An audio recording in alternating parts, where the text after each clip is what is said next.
She walked into that wedding as the woman they buried and walked out on the arm of the man who made them all bleed. This is the story of Vivian Ashcroft, betrayed by her fiancé, humiliated by her sister, left with nothing but rage and a half-empty glass of bourbon. But fate doesn't always arrive with a warning. Sometimes it arrives in a black suit, with dark eyes that see exactly what everyone else refused to look at. Drop a like. Comment the city you're watching from. I want to see how far this story travels. Follow me to the very end. You won't see this ending coming. Done. The mirror in Vivian's office bathroom had never lied to her before. She stood in front of it at 7:43 in the morning. Mascara she hadn't bothered to remove the night before dried into dark crescents beneath her eyes. Her silk blouse wrinkled from sleeping on the couch in her office because she hadn't been able to face going home. The fluorescent light above the sink hummed with that particular frequency that made everything look worse than it already was.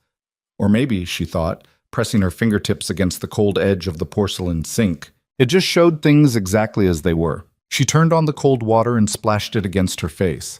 Once, twice, stood there dripping and looked at herself again. 34 years old.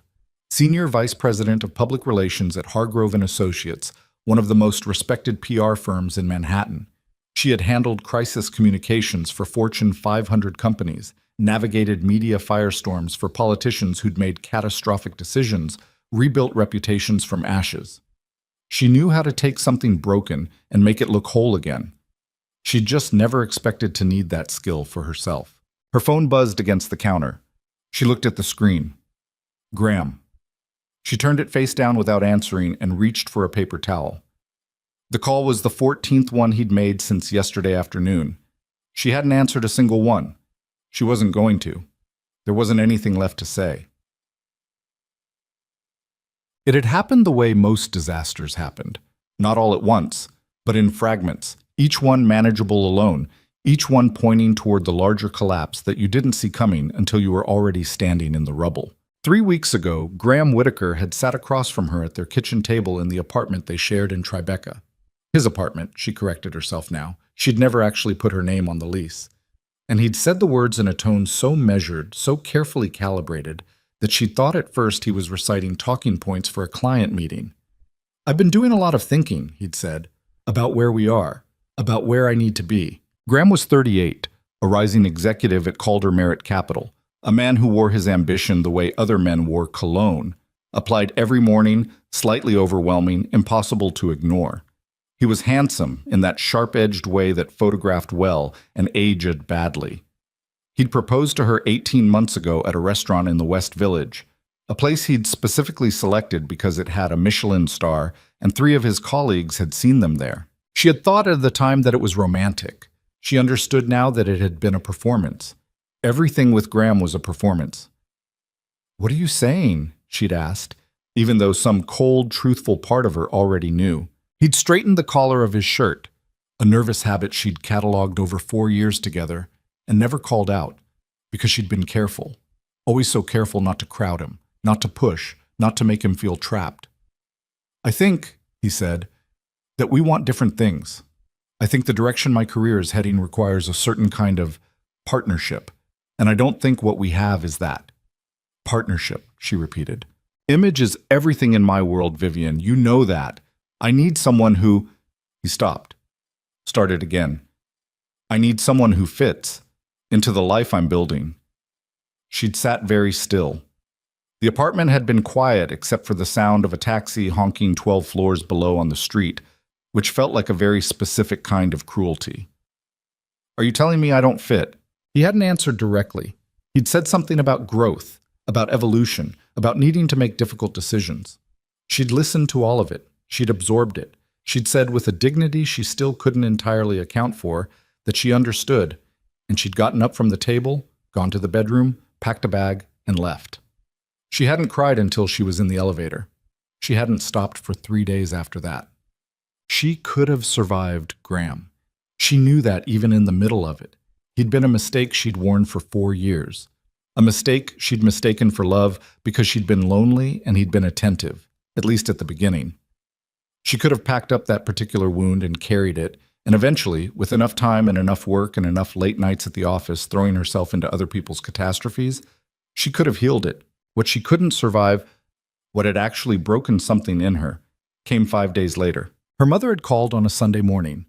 Vivian had been in her childhood bedroom in the Ashcroft family home in Greenwich, having driven out from the city because she needed a week away from Manhattan, away from every street corner that had a memory attached to it.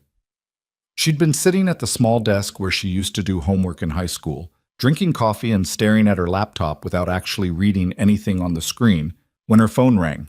Her mother, Patricia Ashcroft, had a voice like a statement of fact, warm enough to satisfy social requirements, but there was always something underneath it, some fundamental assessment being made, some conclusion already drawn. Vivian had grown up understanding that she was never quite the conclusion her mother had hoped for. "I'm going to tell you something," Patricia had said, "and I need you to hear it calmly." Vivian had set down her coffee cup. "Tell me. Graham called your father yesterday." A pause. Studied.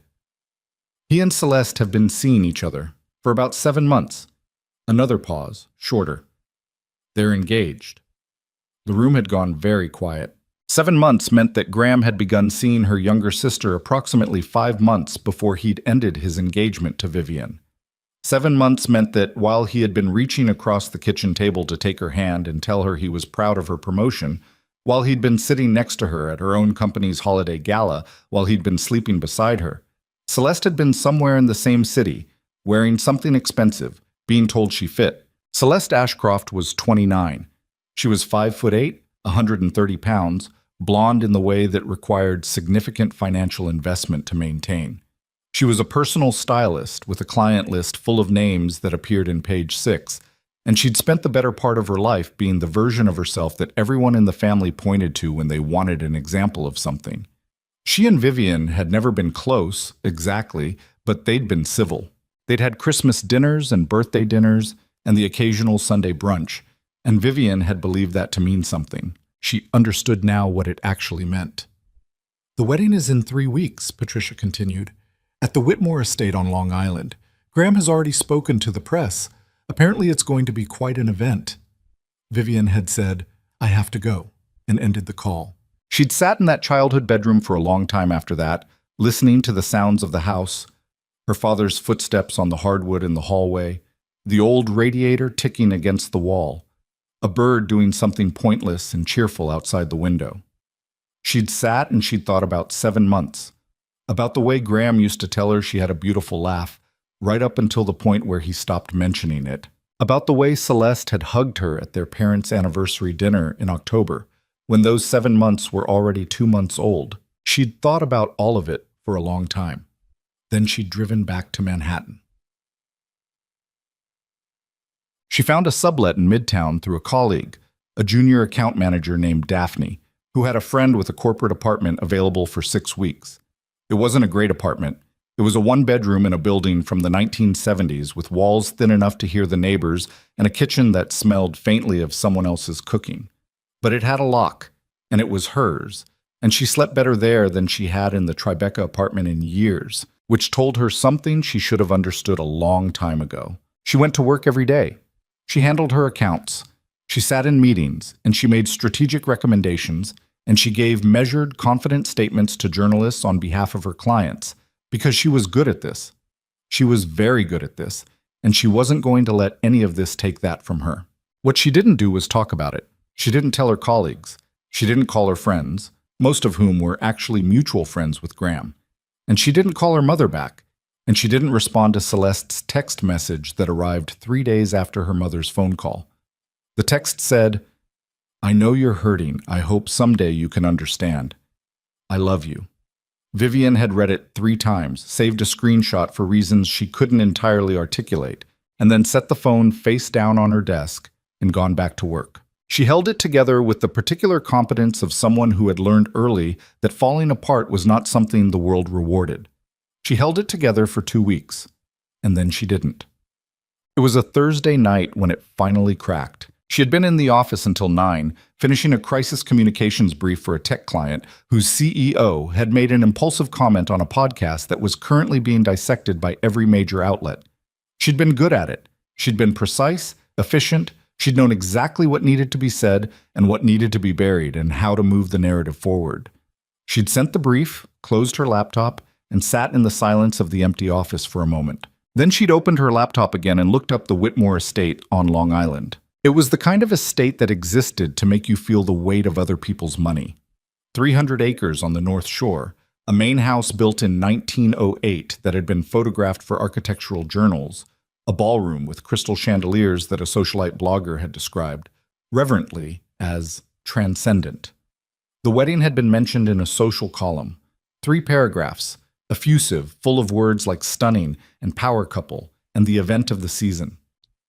There was a photo of Celeste in a Vera Wang sample, standing in front of a window, laughing at something off camera. She looked beautiful. She looked like she fit. Vivian had closed the laptop and sat there with the particular feeling of someone watching their life being lived by someone else, wearing her face and her history and the best years of her effort. And she'd thought, I am not going to survive this sitting still in an empty office. She'd gotten her coat and her bag, and she'd taken the elevator down to the lobby, and she'd walked out into the cold November air, and she'd kept walking until she found herself standing in front of the Carver Hotel on 53rd Street, which had a bar on the ground floor that she'd been to exactly twice before for client events, and she'd pushed through the door. The Carver's bar was called the Observatory, which was the sort of name that a certain kind of Manhattan establishment gave itself when it wanted to suggest that drinking there was a cultural experience. It was a long, low-lit room with dark wood paneling, leather seating, and a back bar lined with bottles illuminated from below. And at 10:15 on a Thursday night, it was about half full with the kind of people who ended up in hotel bars on weeknights, traveling executives, couples having quiet conversations over expensive glasses of something, a few solitary drinkers who looked like they'd been there for a while and had no particular plans to leave. Vivian sat at the bar. She ordered bourbon, Blanton's, neat, because she was having a catastrophic couple of weeks, and she was going to be adult about it. And she drank it slowly, watching the room in the mirror behind the bottles, trying to feel something other than the compressed, airless grief that had been sitting in her chest since the phone call from her mother. The first drink helped. The second helped more. She was halfway through the third when the man sat down 2 stools to her left. She noticed him the way you notice things you weren't looking for, peripherally, without intention. He was somewhere in his late 40s, broad-shouldered, wearing a sport coat that had probably cost more than her monthly rent, and a loosened tie that suggested he'd started the evening in more formal circumstances. His face was red in the way of someone who had been drinking steadily for several hours. He had the particular aggressive energy of a man who was used to being the loudest person in whatever room he occupied. She turned back to her drink. She wasn't looking for company. He apparently didn't require an invitation. "You look like you've had a hell of a night," he said. Not unpleasant. Conversational. "I'm fine," she said, which was not even close to true but was the socially acceptable thing to say. "Sure." He signaled the bartender for another drink. Something amber, generous pour. "I'm Marcus Webb. I'm in private equity. You?" "Not interested," Vivian said pleasantly. Marcus Webb laughed like that was funny. "Come on, I'm not hitting on you. I'm just bored." He glanced at her sideways. "What are you drinking?" "Bourbon?" "Good choice." He got his drink. Took a long swallow. "So what do you do?" She considered not answering. She answered anyway because the bourbon was making everything slightly softer around the edges and she was tired of her own thoughts. "Public relations." "PR." He nodded. "Corporate stuff?" "Mostly." "You any good at it?" "Very," she said, because whatever else she wasn't sure of right now, she was sure of that. He looked at her then. Actually looked at her, the appraising look that she recognized from years of professional and social rooms, the look that calculated and concluded. She felt it the way you felt weather changing. "You know," he said, and his voice had shifted slightly, the pleasantness taking on an edge she recognized and didn't like.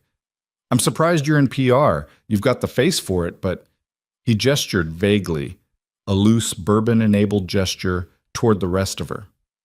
"I think you'd have gone for something less visible." She looked at him. He seemed to find this amusing. "I mean, image-based industry, right? You gotta have the whole package." The bar wasn't loud, but it felt like it went quiet around them. Or maybe it was just that her own blood got very still. "I have the whole package," she said quietly. Sure. He waved a hand. "I'm just saying, you know how it is. In certain industries—" He was smiling now. That particular smile she'd seen on men like this her entire life. The smile that believed it was doing her a favor by being honest with her. First impressions count, and there's a certain type that... That what? She said. Very flat, very calm. He laughed. He actually laughed, a little, like it was obvious, and looked back at his drink. Look, I'm just being real. You know what I mean. In rooms full of a certain kind of client, the bar went quiet. Not because she said anything, because someone else walked in. She felt it before she saw it. A change in the room's atmosphere, the way barometric pressure dropped before a storm, a subtle adjustment in the way people held themselves, a slight orientation toward the door. The bartender, who had been professionally disinterested for the entire evening, looked up. The couple 2 tables back stopped talking. Even Marcus Webb, mid-sentence, seemed to register something and turned slightly in his stool. She turned too. He was standing just inside the entrance, 6'2", maybe 3, dark suit, no tie, the kind of cut that didn't announce itself. Dark hair, some gray at the temples. The face of a man who had seen enough of the world to have stopped being surprised by most of it. He was perhaps 45, perhaps older. It was hard to tell, and the difficulty felt deliberate, like even his age declined to be pinned down. He scanned the room with the unhurried attention of someone who had never once in his life needed to rush anything. His eyes settled on the bar, on Marcus Webb, on Vivian. He crossed the room without appearing to hurry and stopped a few feet away, looking at Marcus Webb with an expression that was entirely, chillingly neutral. "You're in my seat," he said. Marcus Webb blinked, looked at the empty stool between himself and Vivian, looked at the other empty stools further down the bar, laughed nervously. "There's like 5 open seats, man. That one." Marcus Webb looked at the stool again, looked at the man. Something moved across his face. A recalculation, rapid and uncomfortable. He picked up his drink without another word and moved to the far end of the bar. The man sat down in the stool 2 away from Vivian, the one Marcus Webb had just vacated. He didn't look at her immediately. He looked at the back bar, apparently deciding what he wanted, and then he signaled the bartender with 2 fingers. "Your usual, Mr. DeLuca," the bartender said. Not a question. "And whatever she's having," the man said, looking at Vivian now. She looked back at him. She was not easily unsettled. Her entire career depended on not being easily unsettled. But there was something in the directness of that look, the quality of it, that required her to take a breath before responding. "I don't need you to buy me a drink. I know you don't." His voice was even, low, without particular affect. "I wanted to apologize for what that man was saying. He doesn't speak for anyone in this room." She held his gaze for a moment. "I've heard worse." "I'm sure you have." He accepted his drink from the bartender. Neat, something dark, she couldn't tell what. "That doesn't mean you should have to hear it at all." She studied him. She was good at reading people. It was the foundation of her entire professional life. And what she read in this man was something she didn't have an immediate category for. He wasn't performing. He wasn't attempting anything. He was simply sitting there saying what he meant, in a bar where the room had reorganized itself around his entrance, with the particular quality of stillness that belonged to men who had long since stopped needing to prove anything to anyone. "Roman DeLuca," he said, and extended a hand. She shook it. His grip was brief and firm. "Vivian Ashcroft." "Vivian." He said it once, as though filing it somewhere. "What are you drinking about?" She almost laughed. Not at him, at the directness of the question, the way it landed without preamble or social cushioning. "That's pretty blunt." "Most things worth saying are." She looked at her glass. At the amber liquid she'd been using all night as a buffer between herself and the specific shape of what she was actually feeling. She thought about giving him the professional answer, the managed answer, the answer she'd been giving everyone for 2 weeks. She gave him the real one instead. "My fiancé ended our engagement 3 weeks ago because he said I didn't fit the image he needed for his career." She paused, took a sip of the bourbon that had just appeared in front of her. Different bottle. Better bottle, she noticed. "I found out last week that he'd been sleeping with my sister for 7 months. They're getting married in 3 weeks, at a very expensive estate on Long Island." She set the glass down. "So I'm drinking about that." Roman DeLuca looked at her for a long moment. Then he said, "Tell me about him." Not "I'm sorry." Not "that's terrible." Not any of the sympathy-adjacent things people said when they wanted to move past the uncomfortable fact of someone else's pain as quickly as possible. "Tell me about him." She told him. She hadn't intended to tell him everything. She'd intended to give him the summary, the edited, presentable version that left out the worst of the texture of it. But there was something in the quality of his attention, the way he listened without fidgeting, without waiting for his turn to speak, without any of the impatience she was accustomed to from men who were used to being the most important person in their own narrative. There was something in all of that which made the edited version feel impossible. So she told him about the kitchen table and the talking points and the way Graham had straightened his collar. She told him about the 7 months and the phone call from her mother and what Celeste's text had said. She told him about the Whitmore estate and the social column and the Vera Wang sample. She told him about going back to the office every day and holding it together with her hands and her competence and her complete refusal to let anyone see the extent of the damage. She told him more than she'd told anyone, and she was aware of doing it, aware of the slight strangeness of telling this much to a stranger in a hotel bar at 11 o'clock on a Thursday night. And she told him anyway because there was something that felt like relief in it, the specific relief of being witnessed. He didn't offer comfort. He didn't offer perspective. He asked occasional questions, precise ones, about Graham's position at the firm, about the name of the estate, about the social dynamics of the Whitaker family, and he listened to the answers the same way he'd listened to everything else, with complete, unhurried attention. When she finished, she felt slightly hollowed out and unexpectedly better. She realized she'd been nursing the same glass of bourbon for the last 40 minutes. "He's a coward," Roman said. "Yes," she agreed. "He is. And your sister. She stopped, reconsidered. She had enough honesty left in her to use it. "She's always wanted what I had. Not because she wanted the specific things, just because they were mine." She paused. "And I spent 29 years telling myself that was a normal sibling thing and not seeing it clearly." Roman looked at her. "You see it clearly now. I see everything clearly now." She said it without satisfaction. Clarity, she had discovered, was not the same thing as comfort. He was quiet for a moment. Then he said, "I want to make you a proposal." She looked at him. "I'm not really in the market for proposals right now." The corner of his mouth moved. Not quite a smile, but in the neighborhood of one. "I want to escort you to the wedding." She stared at him. Not as... He seemed to consider the right phrase. "Not as anything other than what the situation requires. You shouldn't walk into that room alone. You shouldn't walk into that room as anything less than what you actually are." "And what am I, exactly?" She heard the edge in her own voice and was only partially apologetic for it. "Someone who was undervalued by people with poor judgment." He said it the way you stated a fact about weather or geography. "That's not a character flaw." She looked down at her glass. The bar around them had shifted. It was later now, thinner. The couple with their quiet conversation had gone.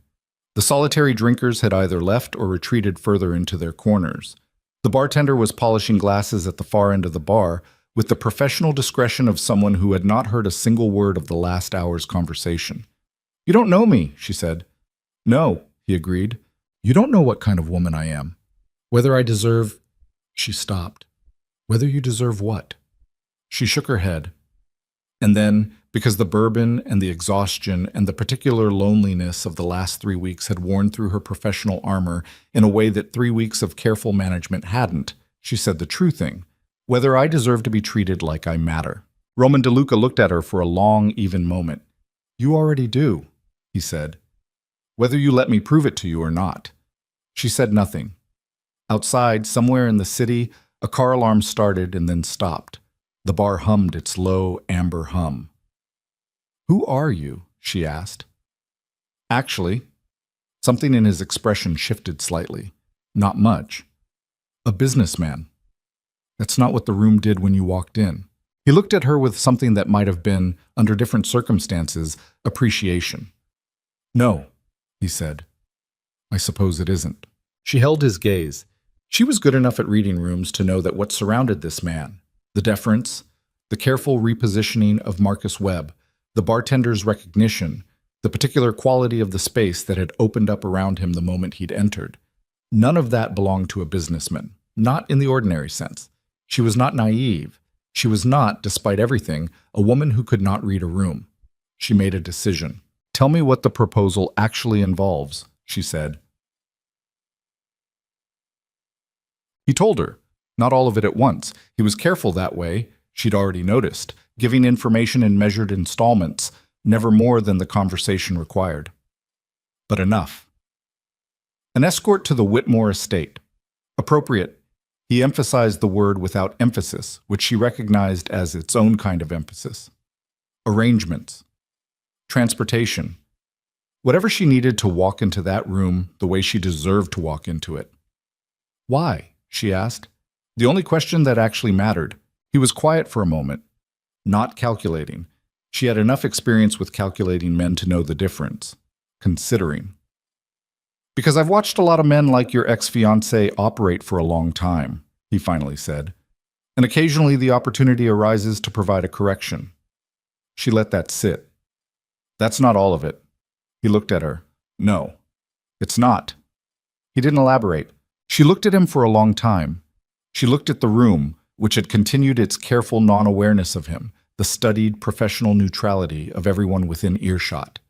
She thought about the Whitmore estate and the 300 guests and Graham's face in that social column photograph, perfectly composed, perfectly placed, and Celeste laughing at something off camera. She thought about what it would mean to walk in there, what it would mean to walk in there like this. She thought about the woman she'd been 3 weeks ago, sitting across a kitchen table while a man explained to her in measured corporate language that she didn't fit. She thought about what it had cost her to absorb that, what it was still costing her. She picked up her glass, set it back down. "If I say yes," she said slowly, "I need to understand what I'm agreeing to, all of it." "Fair," he said. "I'm not—" She paused. "I'm not looking to be rescued. I don't need someone to fight my battles. I know. I need to walk into that room and be seen as—" She stopped, tried again. "I need them to understand that what they did didn't break me." Roman DeLuca looked at her with those dark, even eyes. "It didn't break you," he said. "That's not the question. The question is whether they know it." She felt something shift in her chest. Not comfort, not warmth. Something more like the sensation of a locked room opening onto a larger space than she'd remembered was there. "You'd have to tell me more about yourself," she said. "Some things," he agreed. "Not everything." "That's not reassuring." "I'm not trying to reassure you." He said it matter-of-factly. "I'm trying to be honest with you. That's not the same thing." She sat with that. A woman less tired, less ground down, less in possession of 3 weeks of concentrated loss might have thought more carefully about who sat in hotel bars at 11 at night and commanded rooms with their presence and made offers to strangers with the ease of a man who never expected to be refused. She was aware of all of those questions. She stored them. And underneath the questions, underneath the professional caution and the self-protective instinct she'd spent her whole life developing, something else moved. Something that recognized in the careful, unhurried attention of this man, something she had not felt in years, the feeling of being worth someone's full attention. "All right," she said finally. He looked at her. "All right, but I need you to understand something." She met his eyes directly, and she kept her voice steady because she meant this. "I'm not doing this to get him back. I don't want him back. I want him to understand what he gave away. That's different." "I understand the difference." "Good," she said. "Then we can talk about the rest of it." She left the bar at 12:40 with Roman DeLuca's card in her coat pocket, and the particular feeling of having made a decision that was either the best or worst thing she'd done in years, with no immediate way of knowing which. The cold hit her the moment she pushed through the hotel's revolving door. November in Manhattan, the kind of cold that was a physical presence, that walked beside you and breathed on your neck and reminded you that the world was large and indifferent and did not particularly care about your domestic disaster. She pulled her coat tighter and stood for a moment on the sidewalk, watching a cab navigate the intersection at the far end of the block. She took out the card. Plain white. Just a name, a phone number, no title, no company, no web address. She turned it over, nothing on the back. She had been in enough rooms with enough powerful people to know what that absence of information communicated. She put the card back in her pocket. She'd been home for 40 minutes and was sitting on the edge of her subletter's bed in her coat, staring at the wall with the card still in her pocket, when her phone buzzed. An unknown number, not Graham's. A text message. 3 weeks is enough time, but you'll need a dress. I know someone. If you're ready, we can begin tomorrow. She stared at the message for a long time. Outside the thin walls of the sublet apartment, the city made its sounds. Sirens, a delivery truck, someone's television through the ceiling. The ordinary machinery of a world that had continued operating without any particular regard for the fact that her life had been reconstructed around her. She typed back, "How do you already know my number?" The response came in under a minute. "I know a lot of things. That's not the relevant question." She typed, "What is the relevant question?" A pause, longer this time. Then, "Whether you're ready to stop letting them define the story." She sat there in her coat in the borrowed apartment in the middle of the night with Roman DeLuca's words on her phone screen and the weight of 3 weeks of careful, dignified collapse in her chest. And she thought about the Whitmore estate, and Celeste's laugh, and the way Graham had straightened his collar like a man preparing a speech. And she thought about the woman she'd been when she'd walked into that kitchen, and the woman she'd been when she'd walked out of it. She typed, "Yes." She put the phone face down on the bed. Then she finally took off her coat. She slept 4 hours and woke up with the card still on the nightstand. For a moment, the particular foggy moment before full consciousness assembled itself, she didn't remember any of it. She was just a woman in a borrowed bed in a borrowed apartment with the November light coming gray and thin through the curtains, and the world was neutral, and nothing had happened yet. Then it assembled. Graham, Celeste, the bar, Roman DeLuca. The text she'd sent at 1 in the morning, yes. She sat up and looked at the card, looked at her phone. No new messages. She got up and made coffee in the sublet's small kitchen, the kind of coffee maker that took 4 minutes longer than it should and produced something technically adequate. And she stood at the counter and drank it and thought about what exactly she had agreed to. The honest answer was, she didn't fully know. And the fact that she'd said yes anyway told her something about the state she was in, which was not entirely reassuring. She showered, she dressed, she was reaching for her work bag when her phone buzzed. Unknown number, same one. Address, 14 West 57th Street, 4th floor. Ask for Mara, 9 o'clock. She looked at the time, 8:22. She typed back, "I have work." His response took 40 seconds. "You have 3 weeks. Your work will still be there." She stared at the screen. She thought about the crisis brief she'd filed at 9 the night before, the tech client whose situation was largely stabilized, the 2 account check-ins she had scheduled for this afternoon. She thought about Diane, her assistant, who was entirely capable of rescheduling things without explanation. She typed to Diane, "Something came up. Push my afternoon. I'll be in by 2. She put on her coat and left. 14 West 57th was an unmarked building with a polished brass door handle and a small intercom panel. She pressed the button for the 4th floor, and a woman's voice said simply, "Ashcroft," and the door buzzed open. The elevator was small and paneled in dark wood, and it opened onto a space that was not what she'd expected, though she couldn't have said precisely what she had expected. It was an atelier, a working one, not the performative kind that existed to impress clients before overcharging them. Bolts of fabric were stacked along one wall. A cutting table dominated the center of the room, and 2 women were working in the far corner over a dress form with the quiet intensity of people doing something that required their whole attention. Mara was perhaps 60, small, with white hair cut very short, and the posture of someone who had spent decades standing at work tables. She looked at Vivian the way a carpenter looked at a piece of wood. Not unkindly, but with assessment, professional, unflinching. "Take off the coat," Mara said. Not unkindly, just direct. Vivian took off the coat. Mara walked around her once. Completely. Without speaking. Her eyes moved in the particular way of someone calculating. Not judging, calculating. There was a difference, and Vivian had enough experience with the other kind to recognize its absence here. "You have excellent posture," Mara said. "Most women your size don't stand right. They apologize with their shoulders." "I don't apologize," Vivian said. "No." Mara studied her. "I can see that." She turned and went to a rack along the far wall, moving through hanging garments with the confident speed of someone who knew exactly what was there. "You're going to a wedding reception, Long Island, 3 weeks." She pulled 2 things off the rack without hesitation. Not trying to disappear, not trying to provoke, trying to arrive. "Yes," Vivian said. "Exactly that." Mara held up the first garment, emerald green, floor-length, with a structure to the bodice that looked architectural. "This one," she said. Vivian looked at it. The green was deep, almost dark, not the kind of color that asked permission. "Where does Roman find people like you?" Mara set the second garment aside without particular ceremony. "He doesn't find people," she said. "People find him, and then they stay. Because he's the only man in this city who pays what he promises and doesn't ask for more than he's owed." She said it with the matter-of-fact quality of someone reciting a known truth. "Try the dress." Oh. She was back at the office by 1:30, not 2. The dress was being altered. Mara had also made 3 phone calls while Vivian was still in the room.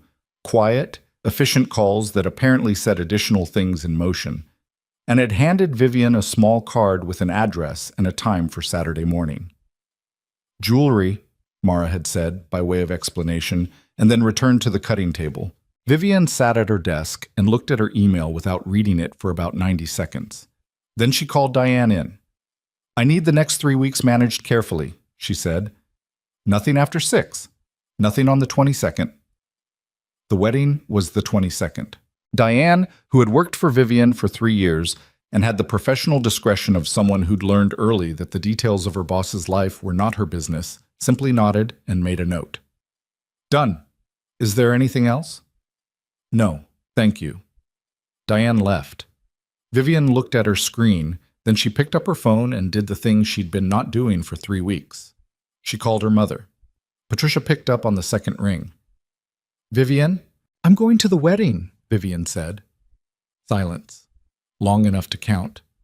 "I don't think that's—" "I'm not asking your opinion," Vivian said, calmly. No edge in it, just clarity. "I'm letting you know, because you'll hear about it." Another silence. Different quality. "Hear about it how?" "I'll be bringing someone," Vivian said. "Who?" She thought about how to answer that. "Someone you should know about before you read it somewhere else." She paused. "His name is Roman DeLuca." The silence that followed was the longest yet. When Patricia spoke again, her voice had a new texture. Careful, in the way of someone choosing their footing on uncertain ground. "Vivian, do you understand who that man is?" "I understand enough." "You understand—" Her mother stopped. Started again with the controlled precision of a woman who had spent 60 years managing her public presentation. "That is not a man you bring to a family event." "He's not family," Vivian said. "He's my guest." "Vivian, I have a meeting." She didn't, but that wasn't the point. "I'll see you at the wedding." She ended the call, sat back, her hands were steady. She noticed that. She'd expected them not to be. She met with Roman that evening. He'd texted her an address, a restaurant in the West Village, small, unmarked, the kind of place that had 12 tables and a waiting list that didn't officially exist. She arrived exactly on time and was taken immediately to a corner table where he was already seated, his jacket on the back of the chair, a glass of water untouched in front of him, reading something on his phone that he put away the moment she appeared. She sat down. "I called my mother," she said by way of opening. "I know," he said. She looked at him. "How?" "Your mother called someone who called me, approximately 40 minutes after your conversation." He said it without any particular emphasis. "She wanted to know if I was aware of what I was getting involved in." Vivian stared at him. "She called you." "She's a practical woman." He picked up the menu, glanced at it, set it down. He already knew what he was ordering. "She said you were making an impulsive decision from a place of grief and she didn't want your—" A pause, small and precise. "Your situation to become an embarrassment." "My situation," Vivian repeated. Her word. Something moved through her that was not quite anger and not quite sadness, and was very closely related to the feeling of seeing something clearly that you'd been refusing to look at for a long time. Her mother had been managing the narrative of Vivian's life since Vivian was old enough to have one. She'd been managing it in the direction of tidy, of acceptable, of nothing that reflects badly on the family. She'd been doing it at the expense of her elder daughter for 34 years and calling it concern. "What did you tell her?" Vivian asked. "That you were an adult woman who made her own decisions and that I'd be at the wedding?" She looked at him. His expression was the same even, unhurried thing it had been in the bar. Not quite readable, not entirely closed. Just like that. Just like that. She was quiet for a moment, watching him. "You realize what you're walking into. These people, my family, the Whitakers, the people who will be at that reception, they're not going to be polite about you." "I know. They're going to assume things about me, about why I'm there, about what we—" She stopped. "They're going to tell a story about it. They're going to tell a story regardless," Roman said. "The only variable is which story." He looked at her steadily. "Right now they're telling the one where you're the woman who lost. Would you rather give them a different one?" She sat with that. The waiter came. Roman ordered for both of them without asking, which under any other circumstances she'd have corrected on principle.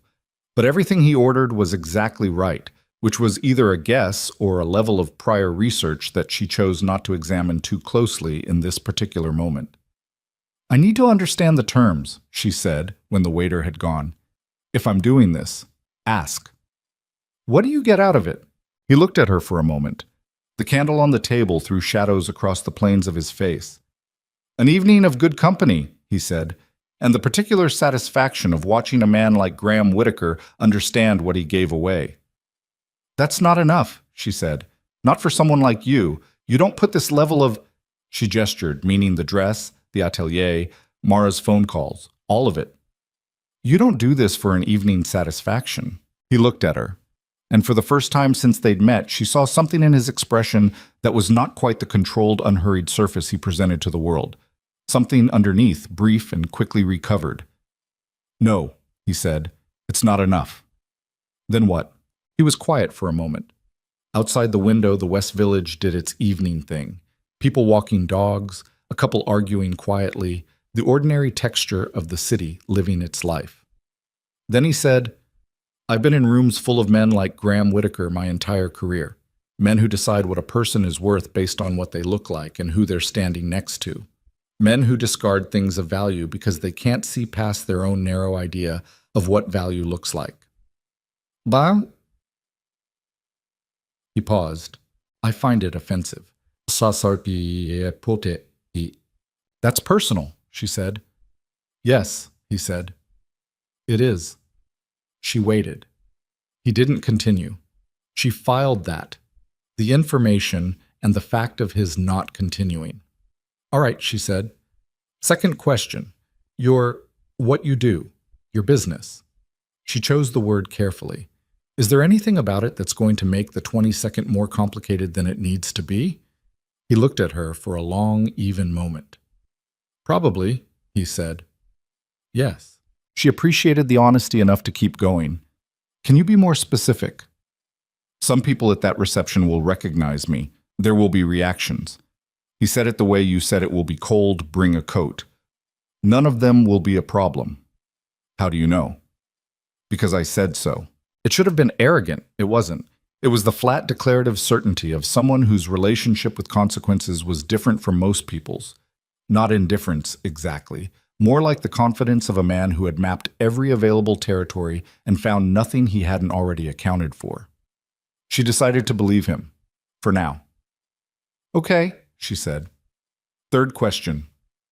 "You can stop numbering them," he said. "I'm not going anywhere." She saw him 3 more times in the following 10 days. The jewelry appointment on Saturday, a private room in a building on 48th Street, a jeweler named Ellis who laid things out on velvet trays and spoke to Roman in the abbreviated language of a long-standing professional relationship.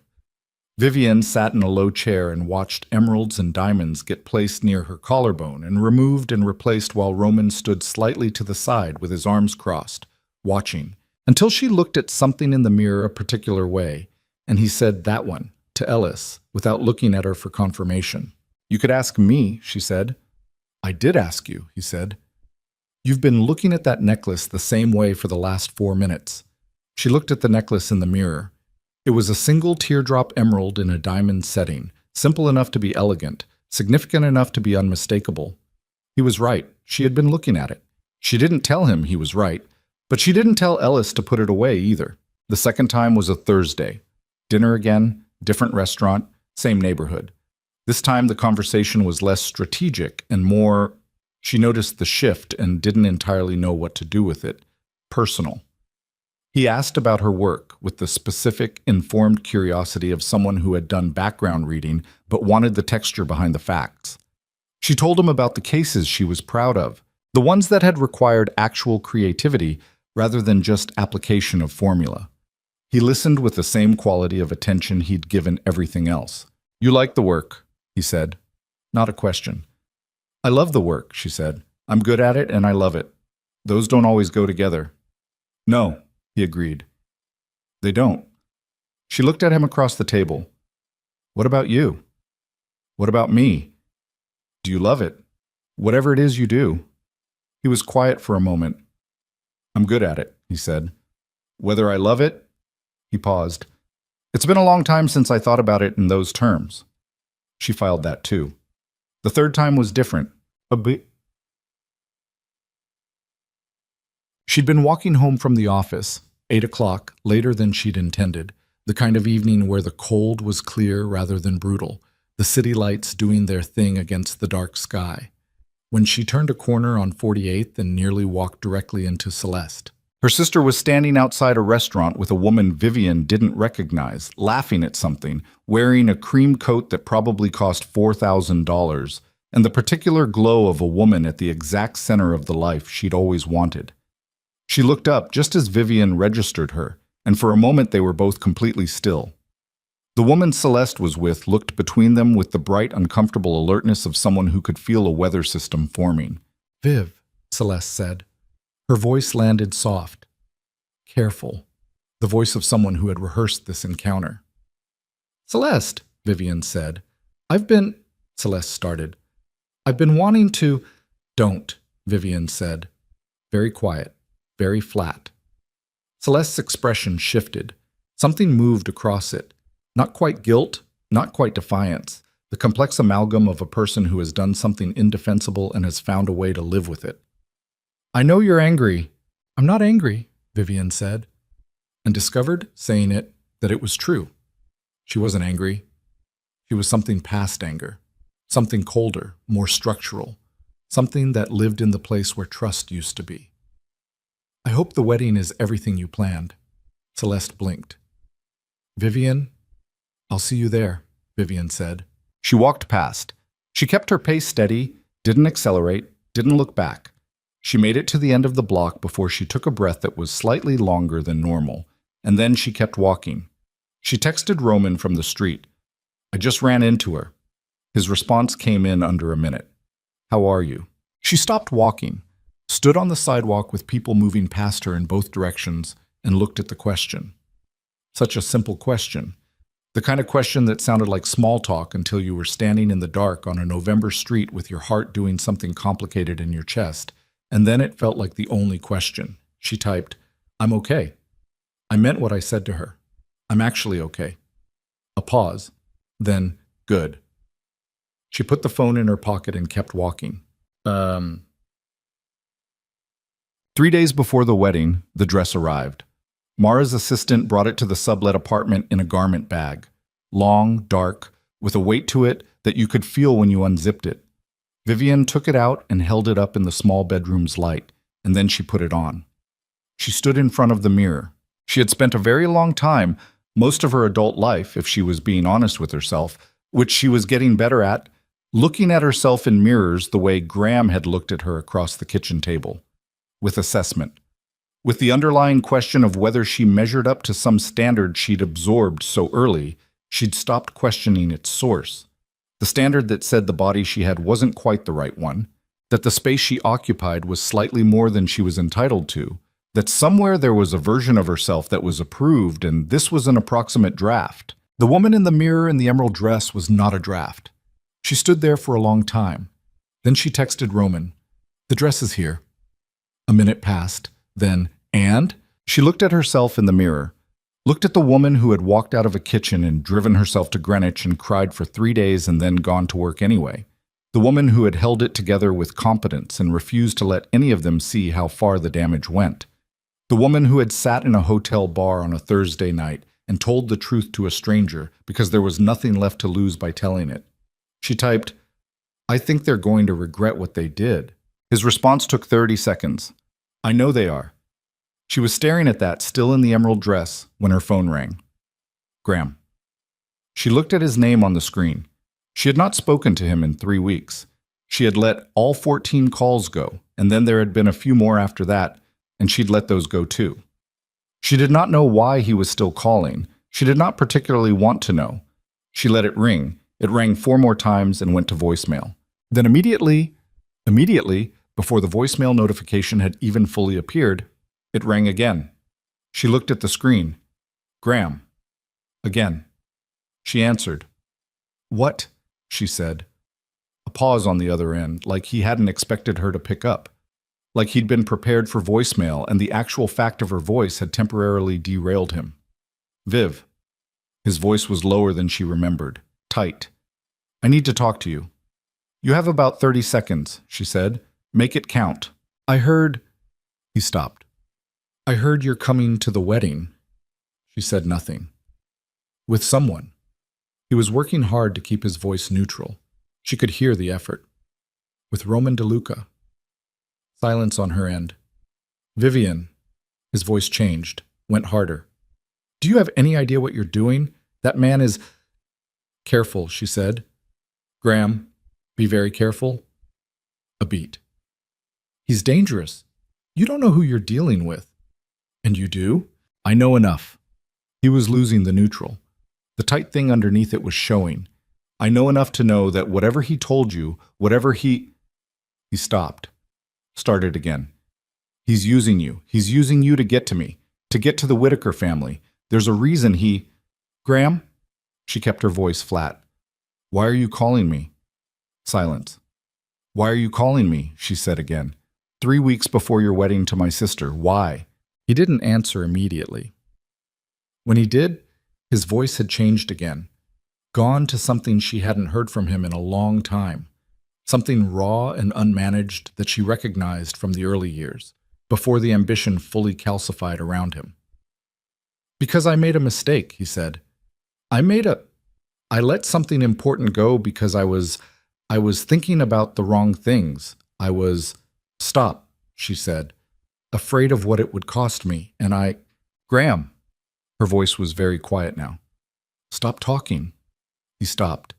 "You are marrying my sister in 3 days, she said. "You chose this.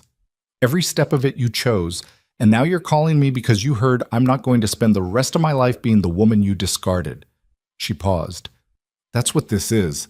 You're not calling because you made a mistake. You're calling because someone else is treating me like I matter, and you can't stand it." Silence on the line, long silence. She could hear him breathing. "Don't call me again," she said. She ended the call. She stood in the emerald dress in the small, borrowed bedroom, and she felt the specific, vertiginous sensation of a ground shift. Not dramatic, not sudden, but absolute. The feeling of a door closing on something that had needed closing for a very long time, and the air on the other side of it being, to her surprise, clean. That was the word she'd been reaching for, standing in the emerald dress in the borrowed apartment with Graham's last breath still on the phone line.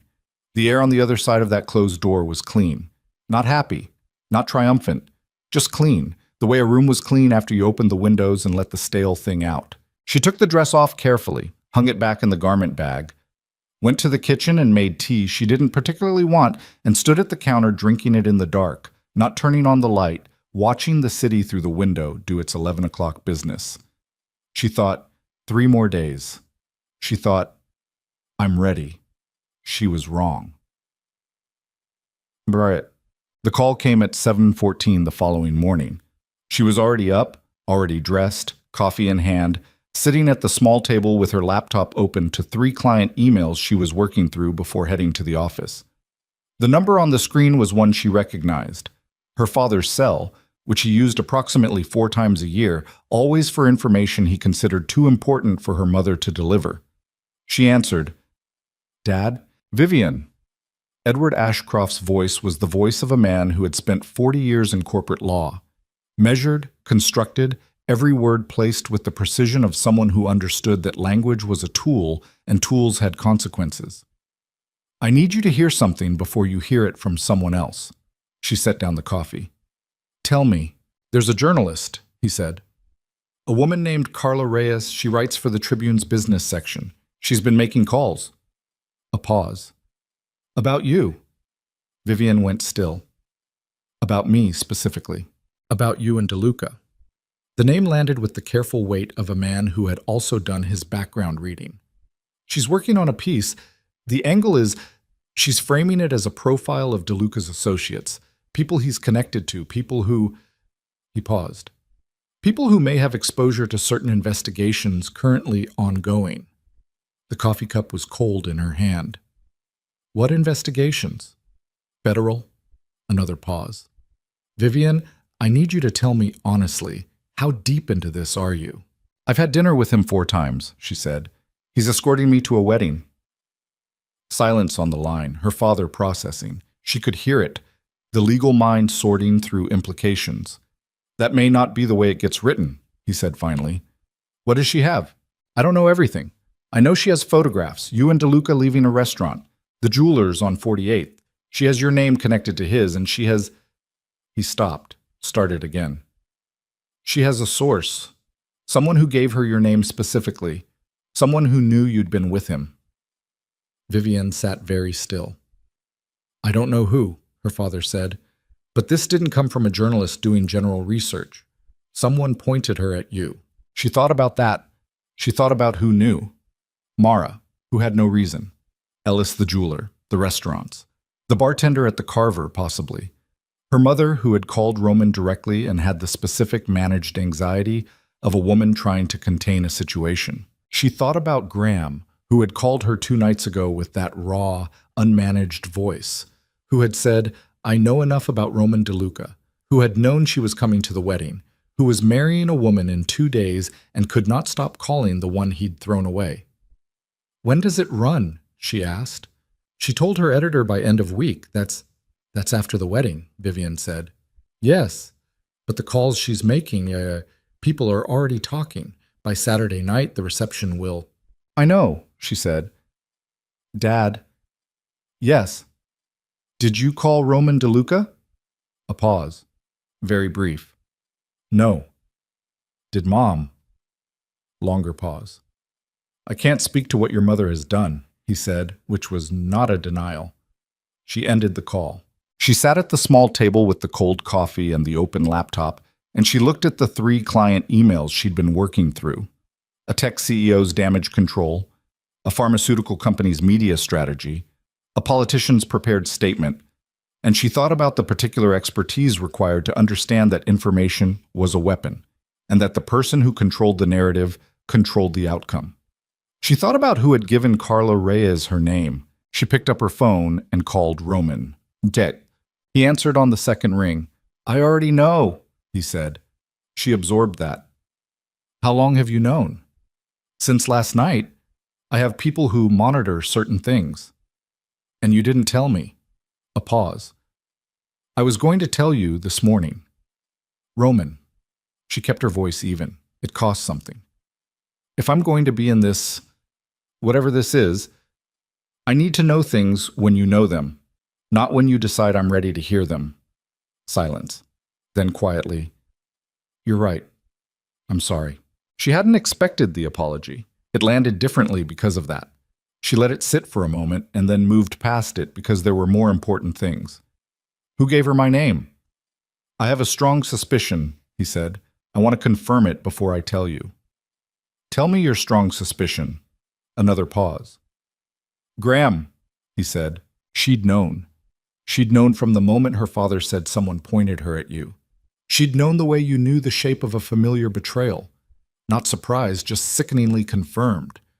Graham, who had called 2 nights ago with that raw voice, who had told her Roman was using her, who had been terrified enough by what was coming that he'd picked up a phone and tried to blow it up before it arrived. He's trying to bury the story before the wedding, she said. If there's a piece connecting me to a federal investigation, I don't show up. Or I show up damaged. Yes. And the wedding goes exactly the way he planned it. Him and Celeste, 300 guests, the social columns, the whole performance. She paused. He panicked when he found out you'd be there. He panicked, Roman confirmed. He made calls.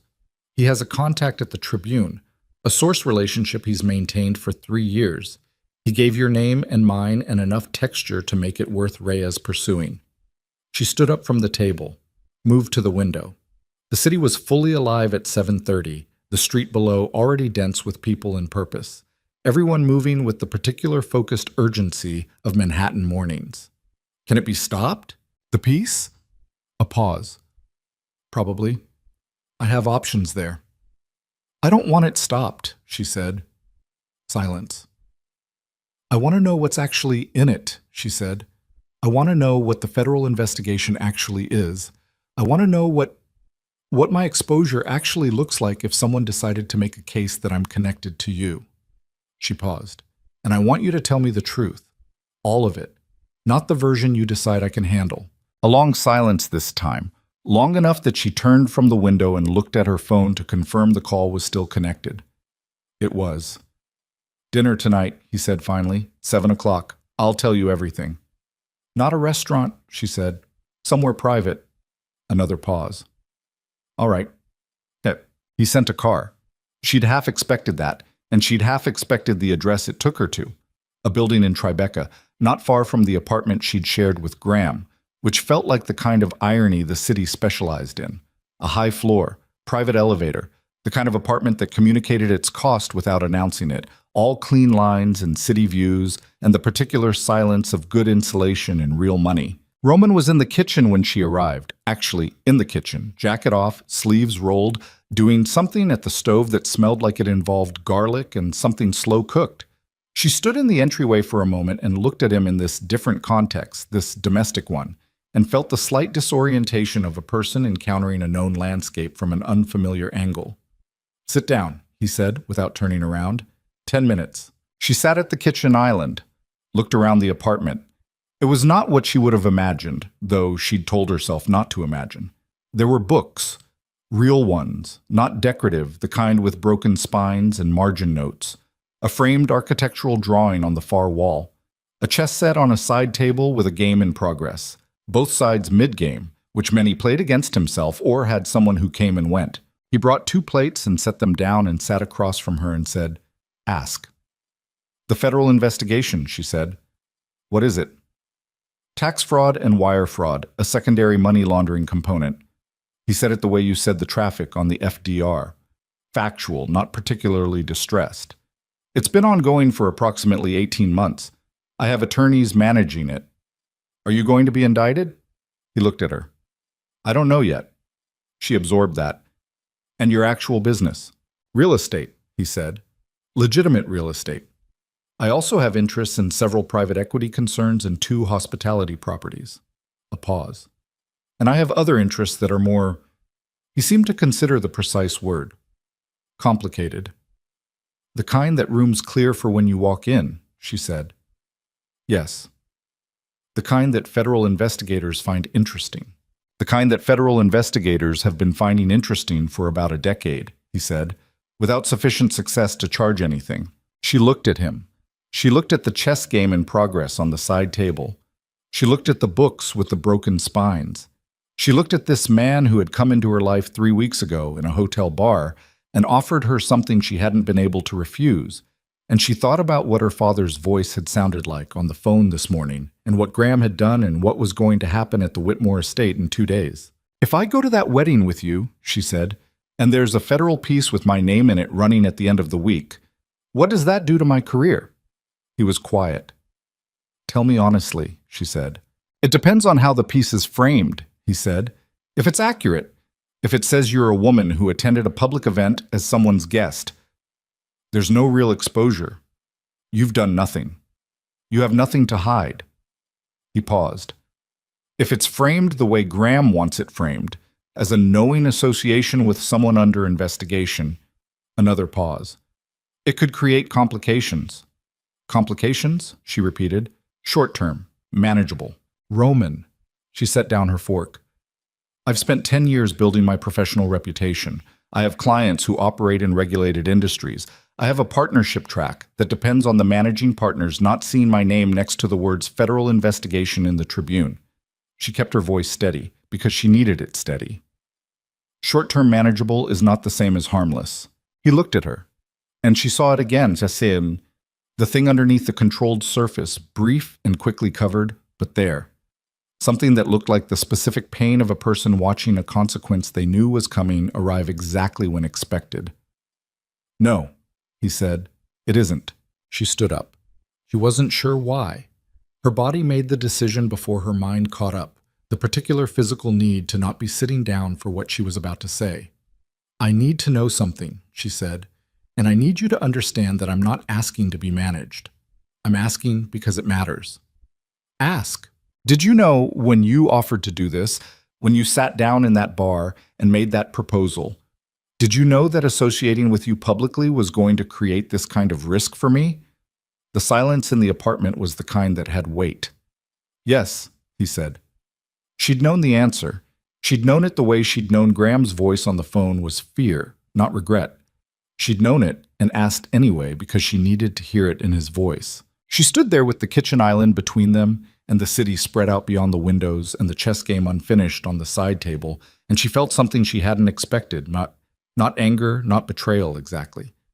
Something more complicated. The feeling of a person who had made a choice with incomplete information and had to now decide what to do with the complete version. Why? She said.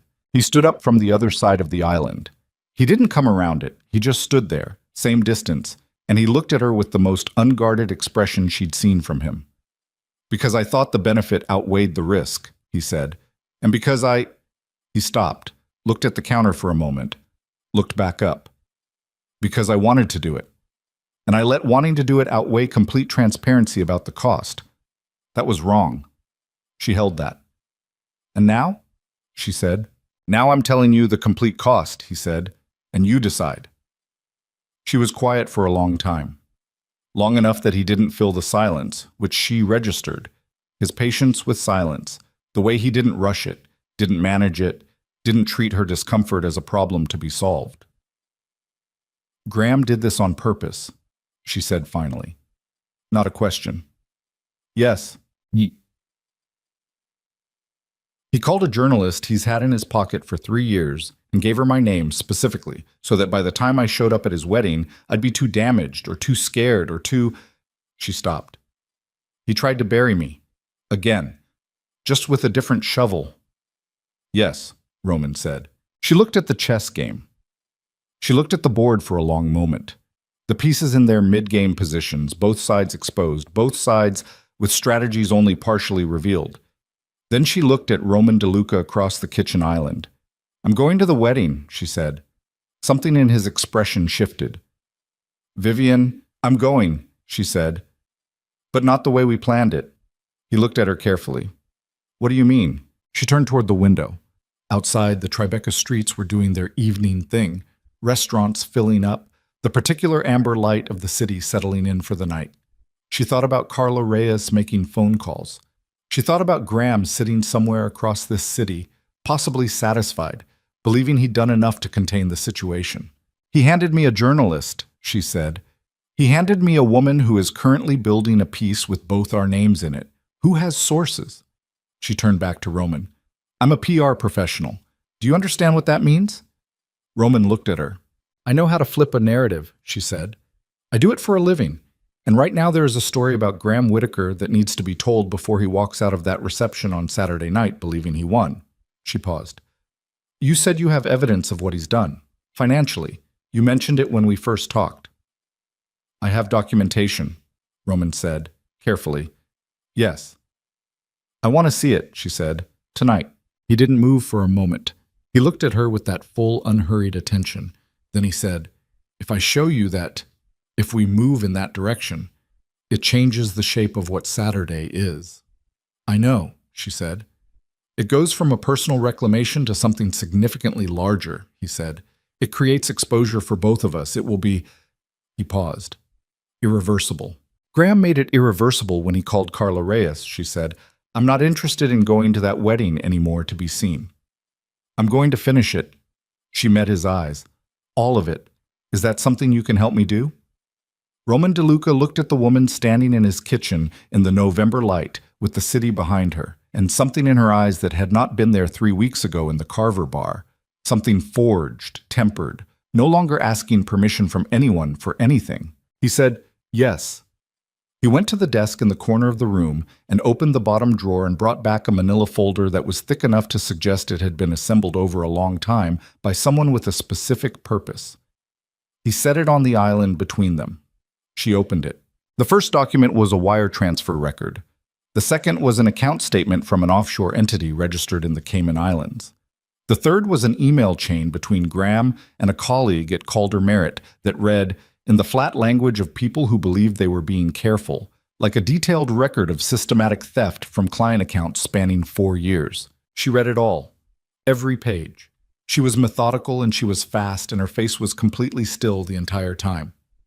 The professional stillness of someone processing information for tactical purposes rather than emotional ones. When she finished, she closed the folder. She looked up at Roman. He's been stealing from his own clients, she said. For 4 years, Roman said, approximately $11 million across 37 accounts. She put her hand flat on the folder. How long have you had this? A pause. Long enough? Roman. Her voice went very quiet. How long? He held her gaze. 8 months, he said. She went still. 8 months. 2 months before Graham had ended their engagement. 3 months before Graham had told Celeste she fit. 8 months of Roman DeLuca sitting on documentation of Graham Whitaker's crimes, waiting for the right moment, or the right reason, or something she couldn't fully name yet from where she was standing. Why didn't you go to the authorities 8 months ago? She said. Because what I wanted to do with it, he said slowly, required the right moment and the right circumstance. He paused. I told you in the restaurant, men like Graham Whitaker operate in rooms I've been in my entire career. I've watched it for a long time. The money he took, the clients he stole from, some of them are people I have relationships with, people who were damaged. He paused again. I wanted it done publicly. I wanted it done in a way that couldn't be walked back or quietly settled. She looked at him. A wedding reception, she said. 300 guests. New York's power structure in one room. Yes. You needed an occasion, she said, and then I walked into a bar. He didn't answer immediately. When he did, his voice was quieter than she'd heard it. I wasn't looking for you specifically, he said.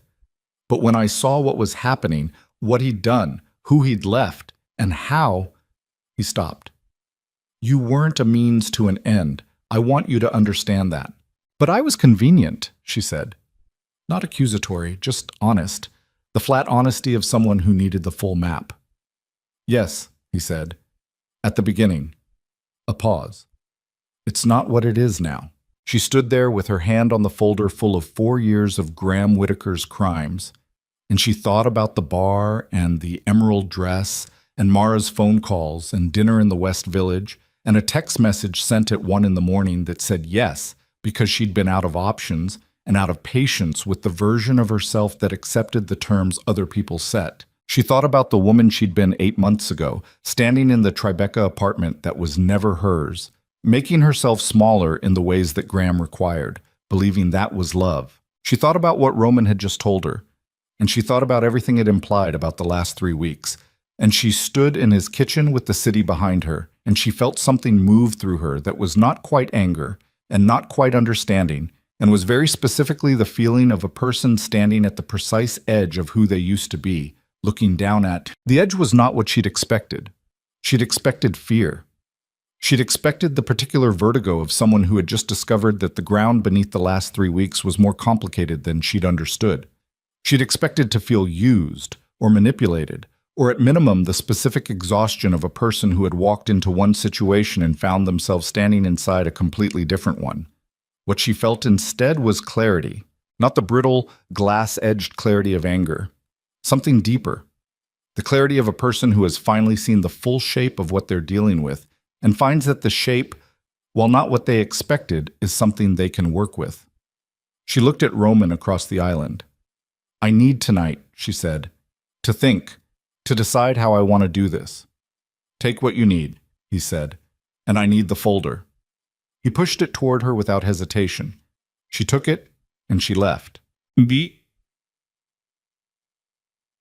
She didn't sleep. She spread the documents across the small table in the sublet apartment, and she read them again, more slowly this time, not for the fact of what they contained, but for the structure of it, the shape of the fraud, the paper trail, the specific vulnerabilities in the documentation.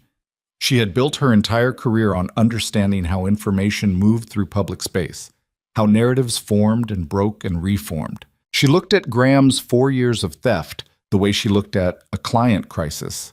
Not as a moral catastrophe, but as a set of facts with a sequence and a pressure point. By 2 a.m, she had a legal pad with notes on it and a plan that was either going to work or was going to cost her everything she had left. By 3, she'd made 1 phone call. By 4, she was asleep in her coat at the table. She was at Roman's door at 7:30.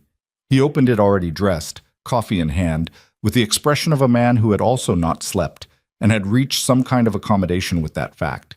He looked at her, at the legal pad under her arm, at her eyes. He stepped aside to let her in.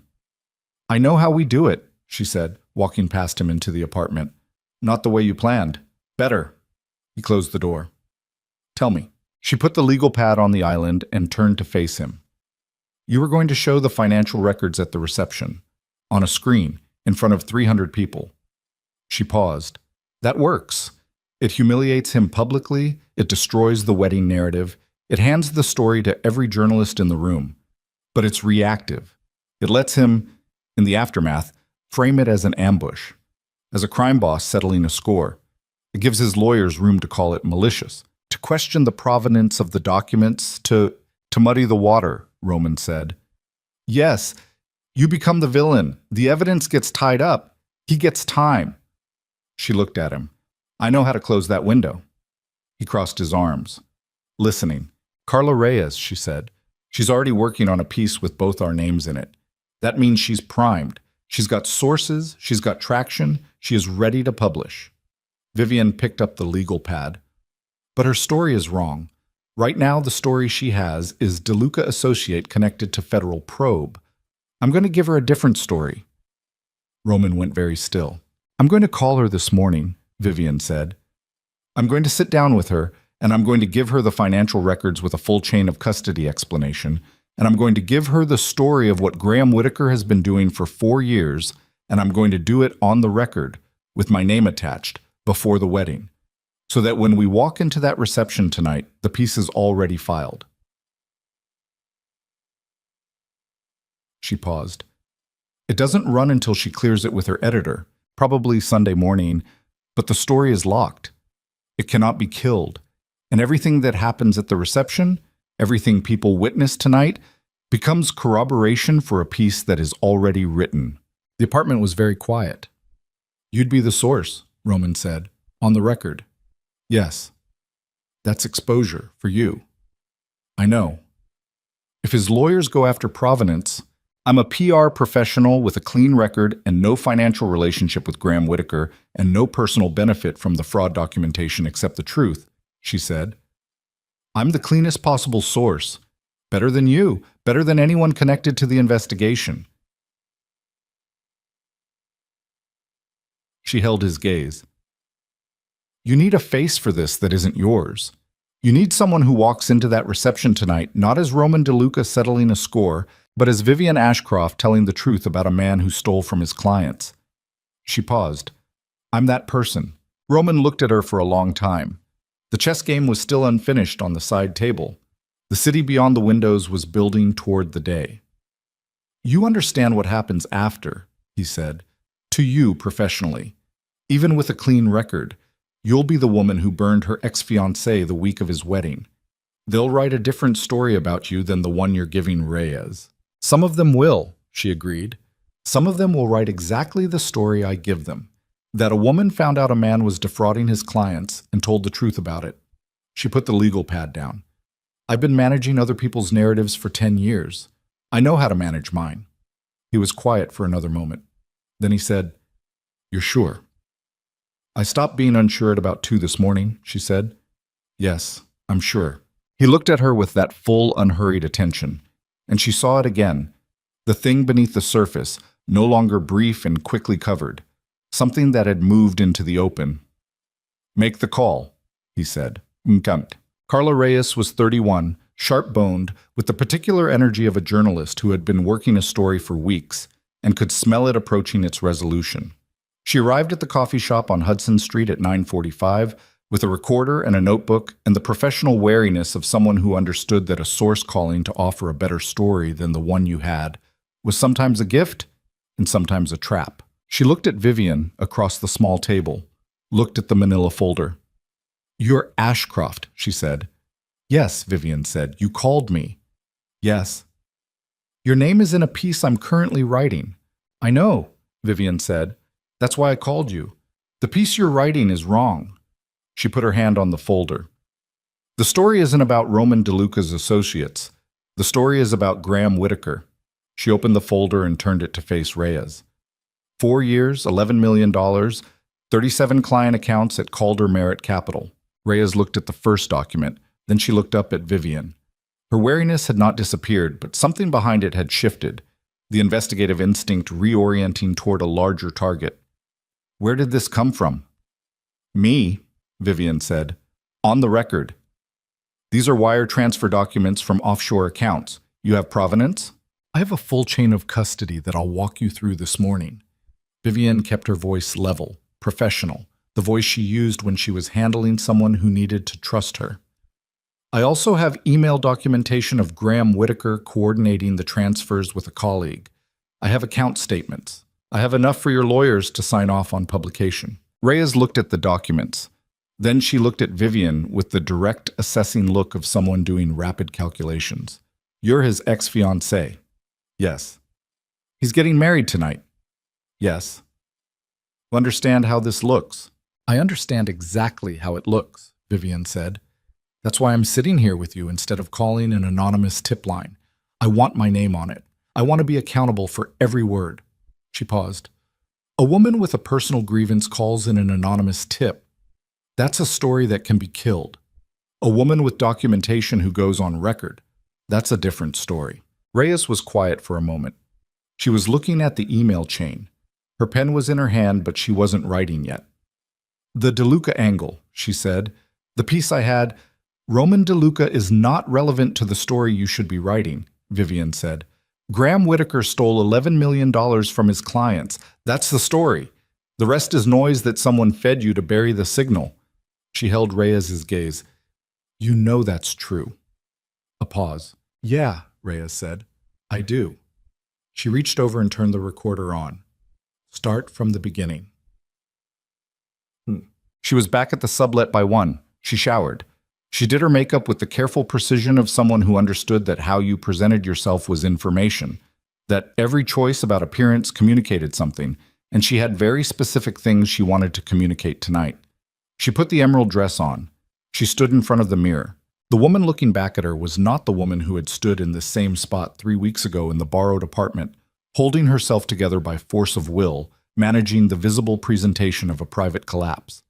The woman in the mirror now was something the collapse had left behind, harder in some places, cleaner in others. Forged. She put on the emerald necklace. The teardrop stone sat at the base of her throat, and the diamonds caught the light, and she looked at it for a moment, and then looked at her own face and thought, "This is what it looks like to stop apologizing."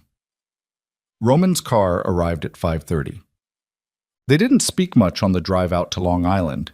The city fell away behind them, and the highway opened up, and the November late afternoon light went orange and then gray, and Roman sat beside her in the back of the car without filling the silence, which she was grateful for.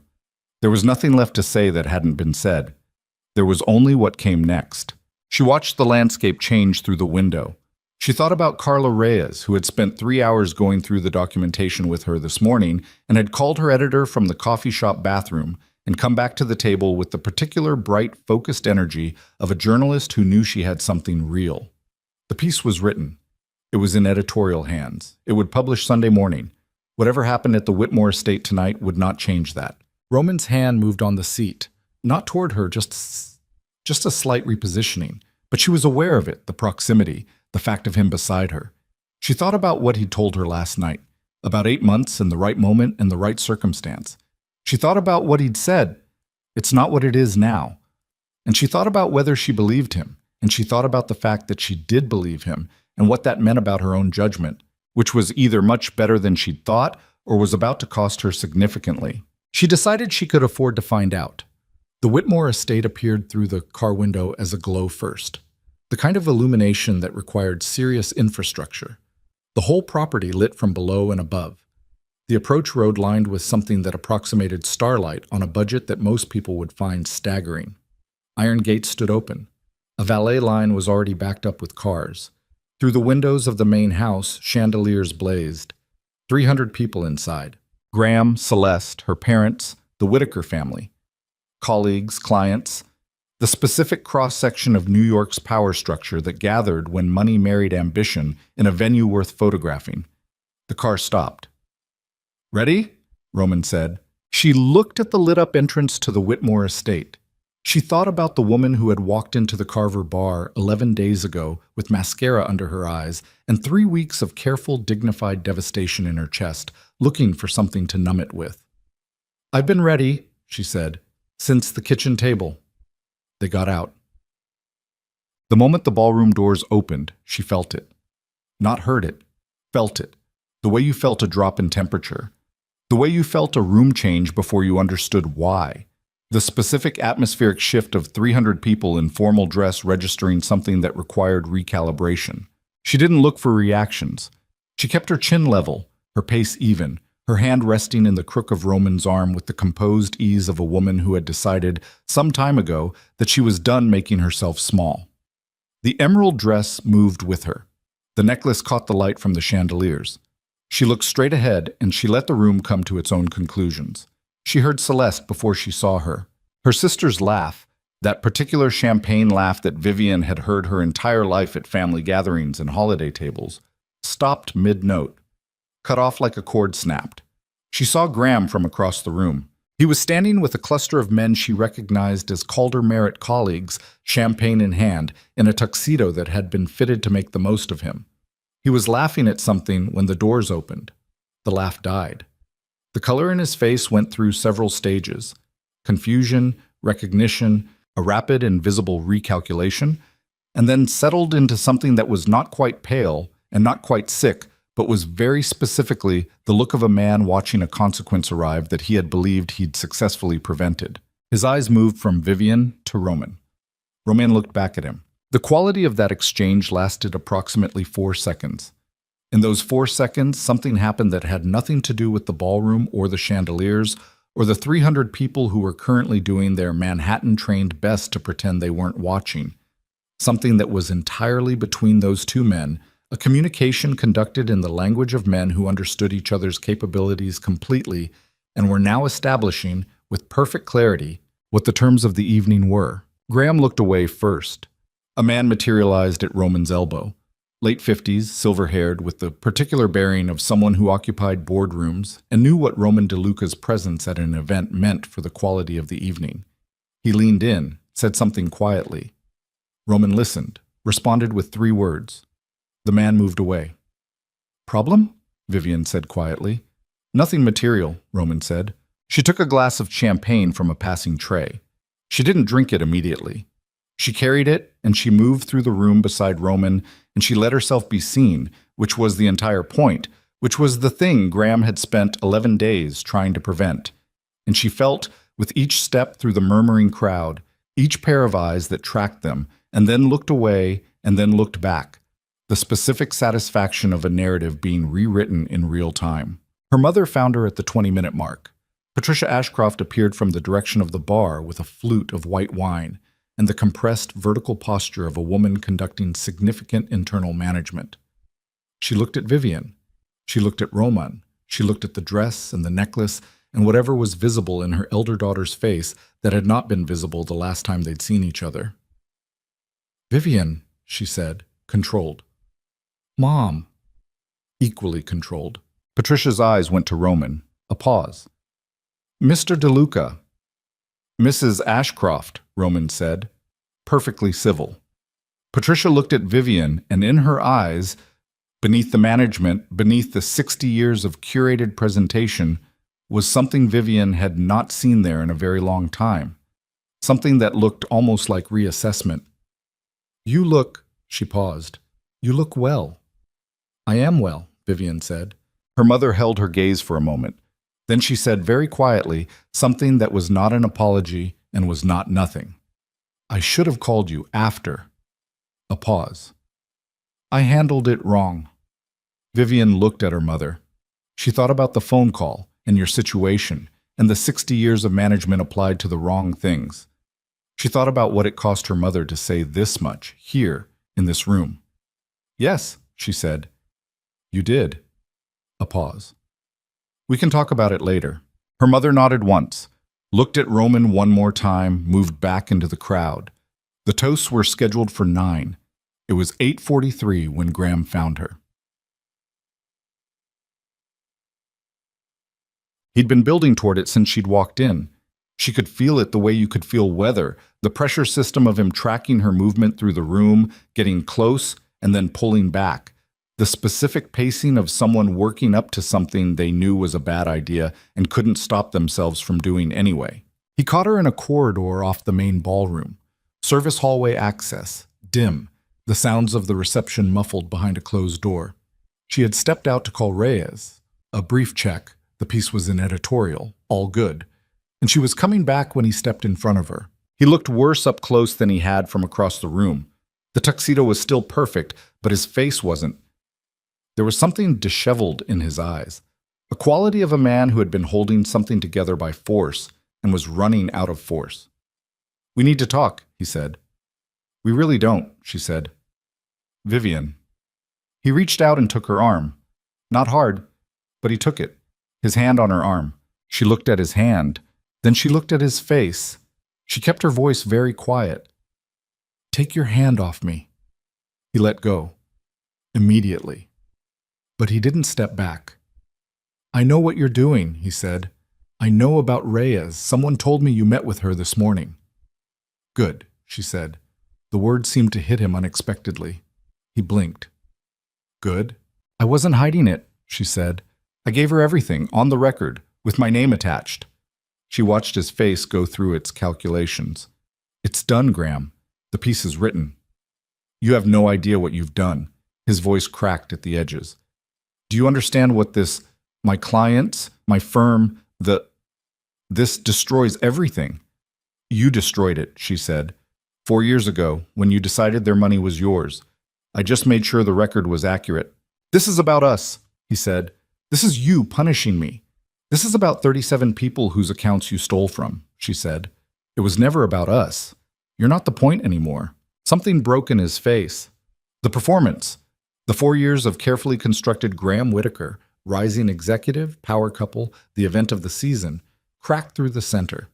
Underneath it was something raw and frightened, and she realized deeply familiar. The same man who had sat across a kitchen table and straightened his collar and told her she didn't fit. The same man who had called her at 1 a.m. with a raw voice that she'd briefly, stupidly thought was regret. I made a mistake, he said, and his voice had gone to that raw place again, the unmanaged place. With you. Vivian, I know I... Don't, she said, very flat. I know I hurt you. I know what I did was... Graham, she looked at him directly. You don't get to do this now. You don't get to stand in a hallway at your own wedding and tell me you made a mistake, because the mistake wasn't ending the engagement. The mistake was 4 years of telling me I wasn't enough, and the mistake was 7 months of lying, and the mistake was calling a journalist and trying to make sure I couldn't come here tonight. She paused. Her voice was entirely level. You wanted me buried. I'm still standing. That's what you need to understand about tonight. His jaw tightened. The rawness closed over. And underneath it, as it always did with Graham when the management failed, came the other thing. The cruelty that was really just fear wearing a sharper suit. You think he cares about you, he said. DeLuca, you think he's here because... Roman... The voice came from behind Vivian. She turned. Roman was standing at the entrance to the corridor. He hadn't rushed. His pace was even. His expression was the controlled, unhurried thing it always was. But there was something in the quality of his stillness that made the corridor feel significantly smaller than it was. He looked at Graham Whitaker the way a man looked at a minor obstacle, not with contempt, not with anger, with the particular absence of either that was somehow worse than both. "The toasts are starting," Roman said. To Vivian, completely ignoring Graham. Graham's breathing had changed. She could hear it, slightly elevated, the sound of a man's nervous system making a rapid and unfavorable assessment of the situation. "You have no right to be here," he said to Roman. His voice was lower now, trying to find the authority in it and not entirely succeeding. "This is a private event." "Graham!" Roman looked at him for the first time. Just looked. For approximately 3 seconds, which felt considerably longer. "You should go back to your reception." "I know what you're planning," Graham said. "Whatever you think you're going to do tonight, it's already done," Roman said. "The only question left is whether you go back in there and face it standing up, or whether you spend the next 20 minutes in this hallway making it worse." He paused. "Your choice." Graham looked at him. The calculating look, measuring angles, exit routes, the specific topography of a situation that had moved beyond his ability to manage. His eyes moved to Vivian one more time. She held his gaze and gave him nothing. Not anger, not satisfaction, not the acknowledgement of his pain that he was looking for. He straightened his jacket, turned and walked back toward the ballroom. Roman watched him go. Then he turned to Vivian. "Are you all right?" "Yes," she said. Checked her own body for the truth of it. Steady hands, steady breath. Something in her chest that was not triumph, but was in the same territory. "Yes, I'm fine." She looked toward the ballroom. "Let's go back in." They walked back into the light and sound of the reception. 300 people in formal dress, the crystal chandeliers doing their work. Celeste somewhere across the room with her Vera Wang dress and her champagne flute and the particular unawareness of someone who had not yet seen what was coming. The evening was 40 minutes from its final shape. The first toast had already started. Graham's college friend at the microphone, the warm-up anecdote, the laughter, the lifted glasses. Roman's hand found the small of her back. Not possessive, not performed, just present. The particular steadiness of someone who had decided, without announcement or theater, to stand exactly where they were. She felt his hand there, and she looked at the room. At Graham's face, reconstructed and controlled. At the 300 guests who didn't yet know what the morning would bring. At the screen on the far wall that was currently showing a slideshow of the couple's photographs. And she thought about Reyes sitting in her apartment right now with the piece open on her screen, and she thought about the folder full of 4 years of theft, and she thought about 37 people who hadn't known their money was gone, and she thought about the woman in the kitchen and the dress and the borrowed apartment and the one in the morning. Yes. And she felt Roman's hand at her back, steady, and she took a breath and held her head up and waited.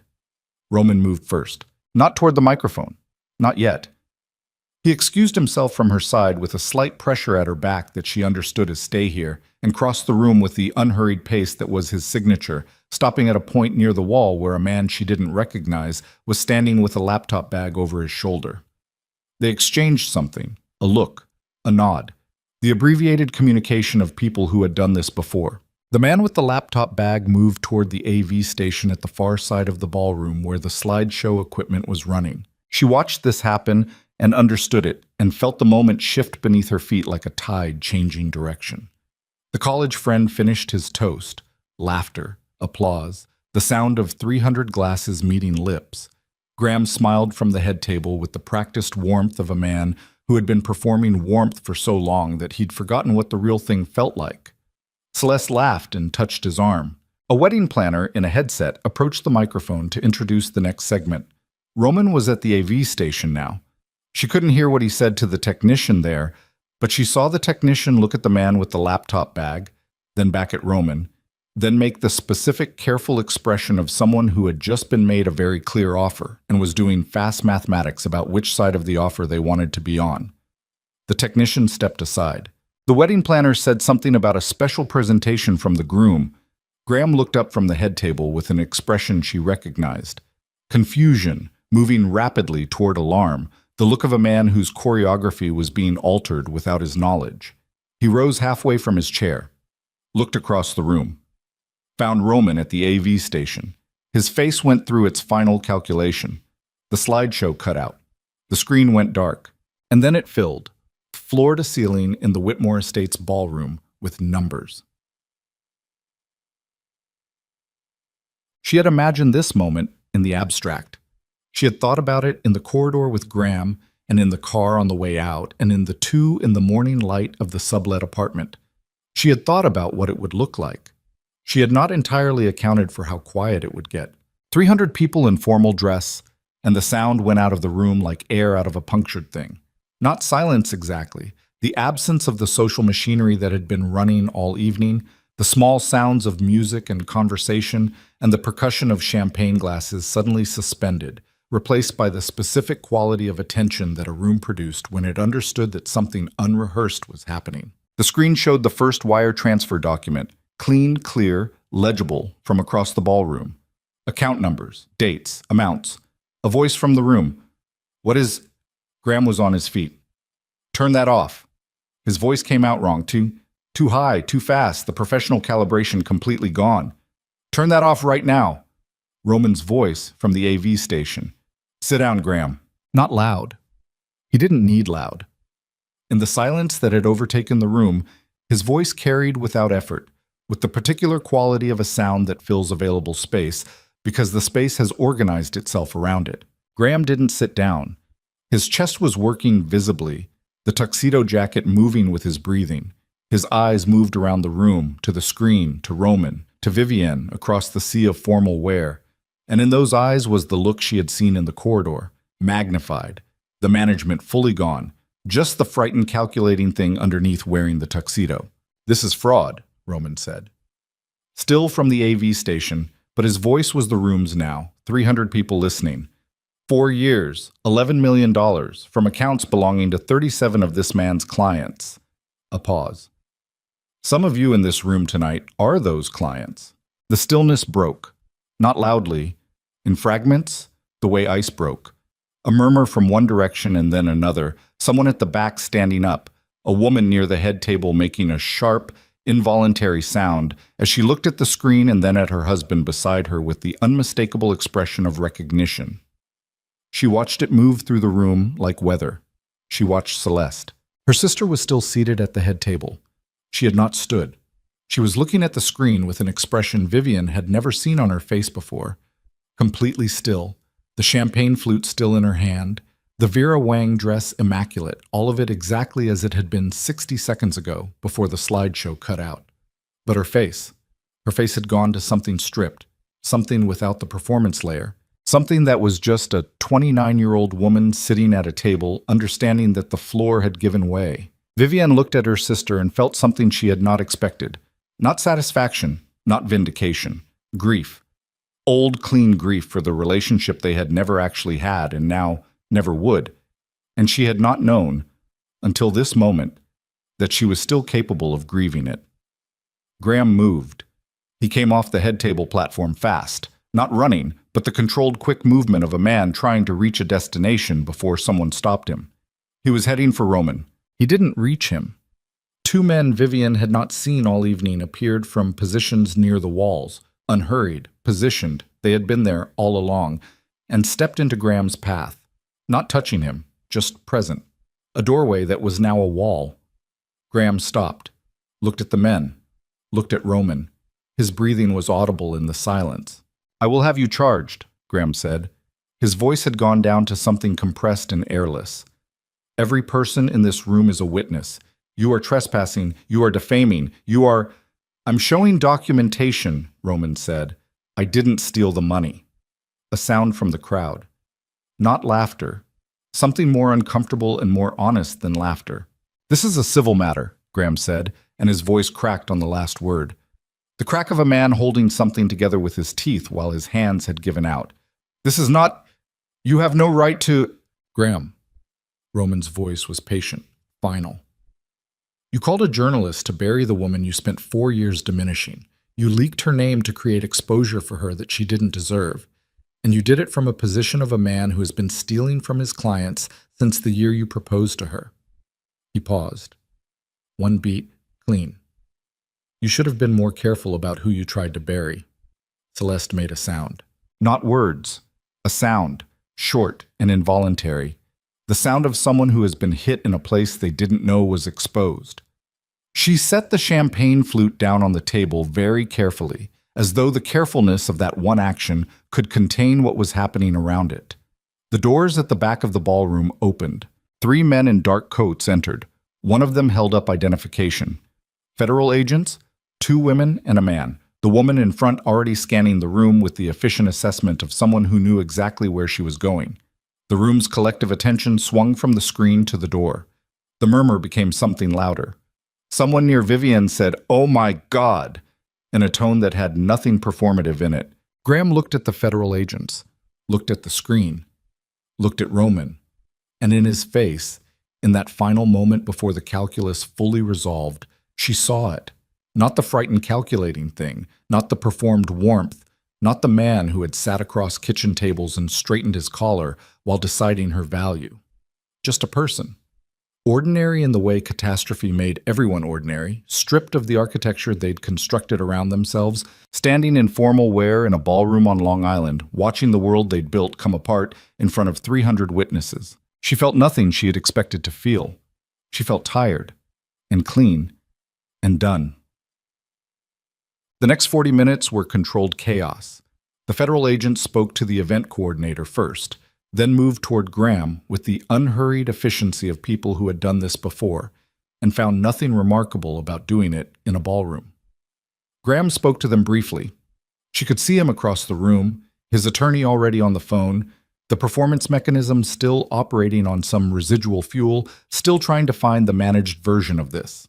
There was no managed version of this. Guests clustered in groups, the social furniture of the evening dissolved into something more raw and immediate. The couples who recognized their own account information on the screen, finding each other across the room with the specific expression of people who had just understood something that was going to take a long time to fully process. The wedding planner had disappeared. The catering staff moved uncertainly near the edges of the room. Celeste remained at the head table. She had not moved. The champagne flute was still precisely where she'd set it down.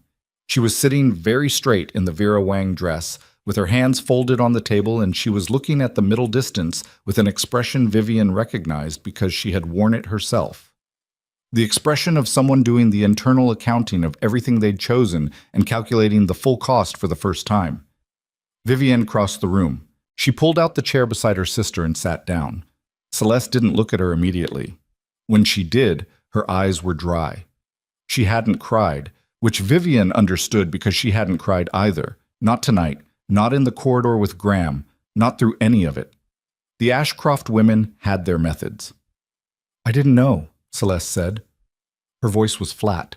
Not defensive, too hollowed out for defense, just flat. "I know," Vivian said. "About the money. I didn't know." "I know that?" Celeste looked at the table, at her folded hands. "I knew about you," she said. "About him and me while you were still... I knew that was wrong. I told myself it wasn't what it looked like." She paused. "I'm good at that. Telling myself things." Vivian looked at her sister, at the careful blonde hair and the expensive dress, and the 29-year-old face that had always been held up as the example. She thought about the hug at the anniversary dinner, about the text, "I love you," about 7 months. "Yeah," she said. "I know you are." Celeste looked up at her. Something moved in her eyes. "I'm sorry," she said. And then, as though the words had opened a door she couldn't close, "I'm sorry, Vivian, for all of it, for the way I always..." She stopped. "I wanted what you had. You were right to think that. It wasn't about Graham specifically. It was about..." She pressed her lips together. "About wanting to be chosen, the way you always got chosen first." Vivian looked at her. "I got chosen first," she said carefully. "And then he spent 4 years telling me I was the wrong kind of chosen." She paused. "That's not winning." Celeste blinked.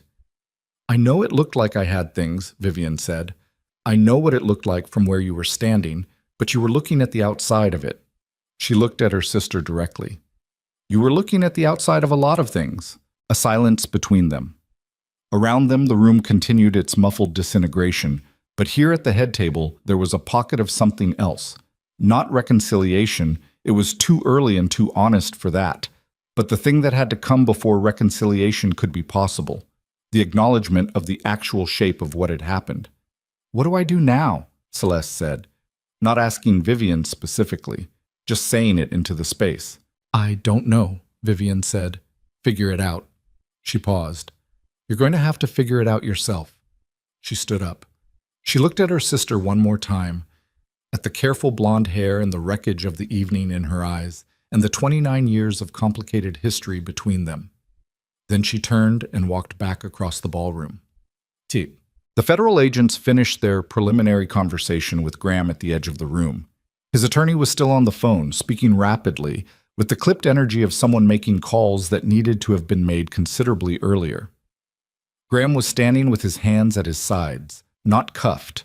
Not yet. She understood that came later at the station. This was the preliminary, the notification of charges, the reading of certain rights in a certain order, but standing with the particular stillness of a man whose body had understood something that his mind was still processing. She walked past him. She didn't stop. She didn't look at him for longer than it took to register that he was watching her cross the room. She felt his eyes on her, and she walked at the same pace she'd walked into this ballroom 2 hours ago, level, unhurried, her chin at the right angle. And she did not give him the acknowledgement of slowing down. She found Roman near the ballroom's exit corridor. He was standing with one of his men, the one who had managed the laptop, and they were finishing a brief conversation that concluded as she approached. The man moved away. Roman looked at her. "Are you all right?" he asked. She considered the question honestly, the way she'd been doing everything tonight. "I sat with Celeste," she said. He looked at her. "How was that?" "Hard," she said, "and necessary." She paused. "And done." He nodded slowly. "The agents," she said, "they're not just here because of the documents." "No," he said. "They've had an investigation open for 8 months. The documents I provided, through the appropriate channel 2 days ago, gave them sufficient cause for tonight." He paused. "Reyes's Peace Sunday will give them the public record." "You coordinated this," she said. "All of it, the timing." "Yes." "Including making sure the right federal agents had the right information before tonight." "Yes." She looked at him, at the face she'd been reading for 11 days, the controlled, unhurried surface, the thing beneath it that showed itself in increments, the man who had sat in a hotel bar and offered her something she'd needed before she'd known she needed it. "Tell me what you get out of this," she said. "The real answer, not the evening's good company version." He was quiet for a moment. Around them, the ballroom was still processing itself. Voices, movement, the sound of an event dismantling. The chandeliers blazed on, indifferent. "Graham's firm managed accounts belonging to several people I have long-term relationships with," he said. "His actions damaged those relationships financially. That's one thing." He paused. "The other thing is—" He stopped, looked at the middle distance for a moment, the particular look of someone choosing the precise word. "Tell me," she said. He looked at her directly. "My mother," he said. "She worked for a man like Graham Whitaker for 18 years.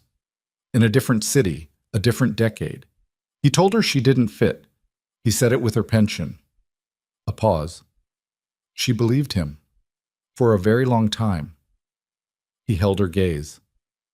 "I've spent a significant portion of my adult life in rooms with men who operate that way, who calculate worth based on the narrowest possible criteria and discard everything that doesn't serve the calculation." Another pause, the longest one. "When I saw what he'd done to you specifically, not just the fraud, but the way he did it, the methodology of it, I wanted to correct it, completely." She held that. "That's personal," she said. "I told you it was." "You used me to do it." "Yes," he said, without deflection, "and I was wrong not to tell you the full shape of it from the beginning." He held her gaze with the specific quality of a man who had decided, somewhere in the last 11 days, that this particular woman was owed the complete truth about everything. "I can tell you that what you became to me, was not part of any plan. I can tell you that, and I understand if you don't believe it. She looked at him. She thought about 2 in the morning and yes, and the emerald dress and Carla Reyes across a coffee shop table. She thought about his hand at the small of her back. She thought about the chess game in progress on his side table and the books with broken spines. "I believe it," she said. Something shifted in his face, small and significant. "That doesn't mean we're uncomplicated," she said. "You have a federal investigation. You have whatever your actual business is. You have a world that I walked into sideways 3 weeks ago without fully understanding what I was walking into." "No," he agreed. "We're not uncomplicated. I need time," she said, "to process what tonight actually was, and what the next thing is." She paused. "And I need you to promise me that if there is a next thing, you tell me everything when you know it. Not when you decide I'm ready." He looked at her. "Yes," he said, "I promise." Outside the ballroom doors, she could hear the sound of the estate's front entrance, cars being called, voices in the open air, the specific audio texture of an event ending before it was supposed to. Through the corridor window, the flash of lights. A news van, she noted without surprise. Reyes had made one call after all. Not the piece, not yet, but someone had called a camera. "We should go," Roman said. They walked out through the Whitmore Estate's main entrance at 10:47. The night had gone cold the way November nights on Long Island went cold. Clean and total, the kind of cold that made the stars hard and clear and reduced the world to its essential shapes. The news van was positioned at the estate's gate, a camera operator and a reporter with a mic, the particular posture of people who had been told something was happening here and were waiting to find out what. The federal vehicles were still in the circular drive. 2 of them. One would stay. Graham would be driven in the other one, later, when the appropriate paperwork had been processed. She understood the sequence. She had handled enough corporate crisis situations to know the procedural shape of it. Guests were moving through the entrance in clusters. Some heading for cars, some standing in the cold air in formal wear with the slightly dazed quality of people exiting a theater after something that had ended differently than they'd expected. She saw the couple who had recognized their account information, the woman's hand gripping her husband's arm, both of them on phones. She saw her parents. Her father was standing near the base of the entrance steps. He had his coat on already, her mother beside him, and he looked at Vivian as she came through the door with Roman at her shoulder with the expression of a man who had been a corporate attorney for 40 years and had a comprehensive professional relationship with consequences and was currently conducting a thorough assessment of the one standing in front of him. He looked at Roman, then he looked at his daughter. "Vivian," he said. "Dad." A pause. He looked at her. The dress, the necklace, the expression she was wearing, whatever was visible in her face of the evening she'd just moved through. Something happened in his expression. Something quiet. "You handled yourself well tonight," he said. It was not an apology. It was not a full reckoning with anything. It was Edward Ashcroft giving his elder daughter the highest form of acknowledgement available to him in his particular emotional language, which was the assessment that she had done a thing competently. She felt it for exactly what it was and accepted it for exactly what it was. "Thank you," she said. Her mother looked at Roman for the 3rd time that evening. Then she looked at Vivian with an expression that was, and Vivian marked this, stored it, understood it was going to take a long time to fully understand, something that might have been, underneath everything, a recognition. The recognition of one woman who had spent her life managing the story she lived inside, looking at another woman who had just decided to stop. Patricia Ashcroft reached out and touched her elder daughter's arm. Brief. Exactly 1 second. Then she turned and took her husband's elbow, and they walked toward their waiting car. Vivian stood on the entrance steps of the Whitmore estate and watched them go. The drive back to the city was quiet. Not the tense quiet of earlier. The ready quiet. The coiled spring quiet of 2 people moving toward something that hadn't happened yet. This was something else. The quiet of after. The particular stillness of people who have been through something together and don't need to process it aloud immediately. Who can sit in the same space and let it settle? She watched the highway. The city began to assert itself on the horizon as they got closer. The glow of it, diffuse and orange and vast, the specific light that Manhattan made against the sky that she'd been seeing her whole life and had never stopped finding something in. She thought about Celeste in the Vera Wang dress, with her hands folded on the table and the hollowed-out honesty of "I wanted what you had." She thought about how long that had been true and how long she'd known it and refused to call it what it was. She thought about the text, "I love you," and what love actually required to be more than a word a person used because they didn't have a more honest one available. She thought about Graham in the circular drive, waiting for paperwork, still in the tuxedo. She thought about the look on his face when the screen had come on and the room had understood. She looked for something in herself, satisfaction, vindication, the clean feeling of a balance corrected. She found something smaller and more honest, the specific relief of a person who has stopped waiting for something to be over and watched it finally end. She thought about the 37 people whose accounts Graham had treated as his own resource. She thought about Carla Reyes with the piece in editorial, publishing Sunday morning, the story accurate and on the record with her name attached to it. She thought about what Monday would look like at work, and what the managing partners would say, and what her clients would say. And she thought about all of it with a steadiness that surprised her. She thought about Roman's mother in a different city in a different decade. She worked for a man like Graham Whitaker for 18 years. He told her she didn't fit. She believed him. For a very long time. She looked at Roman in the seat beside her. He was looking out his own window. The city glow caught his profile. The line of jaw, the gray at his temples. The face of a man who had made himself in hard rooms over a long time and carried it visibly, not as damage exactly, but as density, weight, the specific heaviness of a person who had seen enough of the world to stop expecting it to be other than what it was. "Your mother," she said. "Is she still alive?" He turned from the window. "No," he said. "She died when I was 32. Did she ever stop believing him? The man who told her she didn't fit." He was quiet for a moment. "Near the end," he said. "She told me she'd wasted a significant amount of her life on his opinion of her." He paused. "She said she wished someone had shown her earlier what it actually looked like, when a man like that got exactly what he deserved." Vivian held that. "I'm sorry," she said. "She would have liked tonight," he said. "Not sentiment, just assessment. Plain, like everything else," he said. She looked at him. At this man who had sat in a hotel bar and seen something in her that she'd been told for 4 years was inadequate, and had built an entire evening around the proposition that it wasn't. Who had not been uncomplicated about it. Who had not been entirely honest about it at the beginning. Who had, when she'd demanded the complete truth, given it to her. "I don't know what this is," she said. "Between us. I don't have a category for it." "No," he said. "Neither do I." "I'm not interested in a category," she said. "I'm interested in whether it's real." He looked at her in the back of the car with the city building around them, and he said simply, "It's real." She nodded, turned back to her window.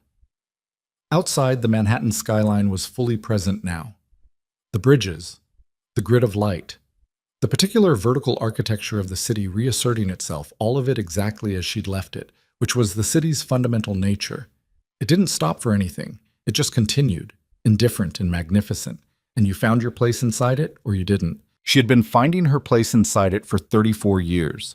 She had done it alone, and she had done it with people who didn't deserve the effort she'd given them, and she had done it while believing, on some foundational level, she hadn't examined closely enough that her place was wherever someone else determined it should be. She didn't believe that anymore. The car crossed the bridge and the city opened around them. The sound of it, even at this hour, even through the closed windows, the ambient, living roar of the thing. And she felt it the way she used to feel it when she'd first moved here, at 22, with nothing except the certainty that she was competent and willing to work, and that the city would be honest with her about what that was worth. The city had been honest. It was everyone else who hadn't been. Sankt. He walked her to the door of the sublet building. They stood on the sidewalk for a moment. The street was quiet. It was past midnight, the Midtown block doing its after midnight thing, a cab moving past, someone's footsteps on the pavement a half block down, the city in one of its occasional receding moments. "Sunday," she said, "when the piece runs." "It'll be a significant day," he said. "I know, I'm ready for it." She paused. "My firm is going to have questions. My clients may have reactions. There will be several days of—" She looked at the street. "Managing the story from inside it for once." "You're good at that," he said. I'm very good at that. She looked at him. I might need a few days before... She paused. Before whatever comes next. For us. Take what you need, he said. The same thing he'd said the night before in the kitchen, and she understood it was not a performance.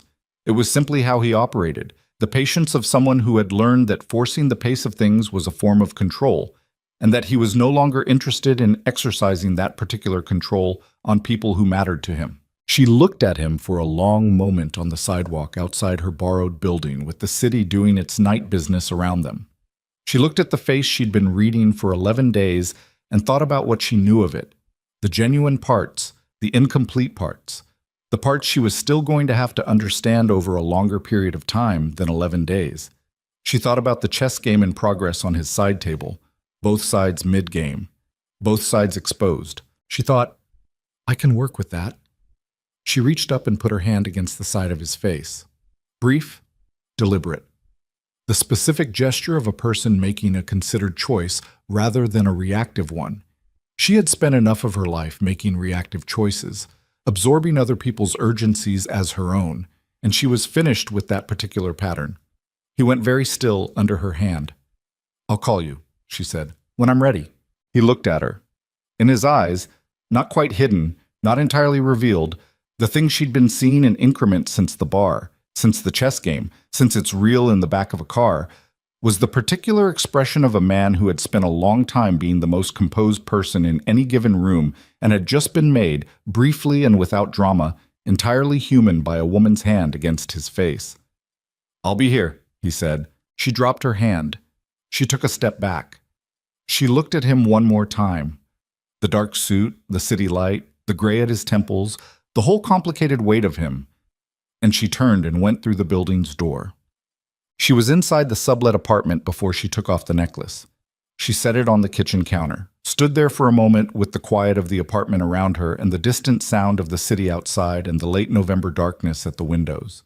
She took off the emerald dress carefully, hung it, changed into old clothes, a worn sweatshirt, soft pants, the kind of clothes that belonged to no performance and no occasion and no one's opinion of what she should be wearing.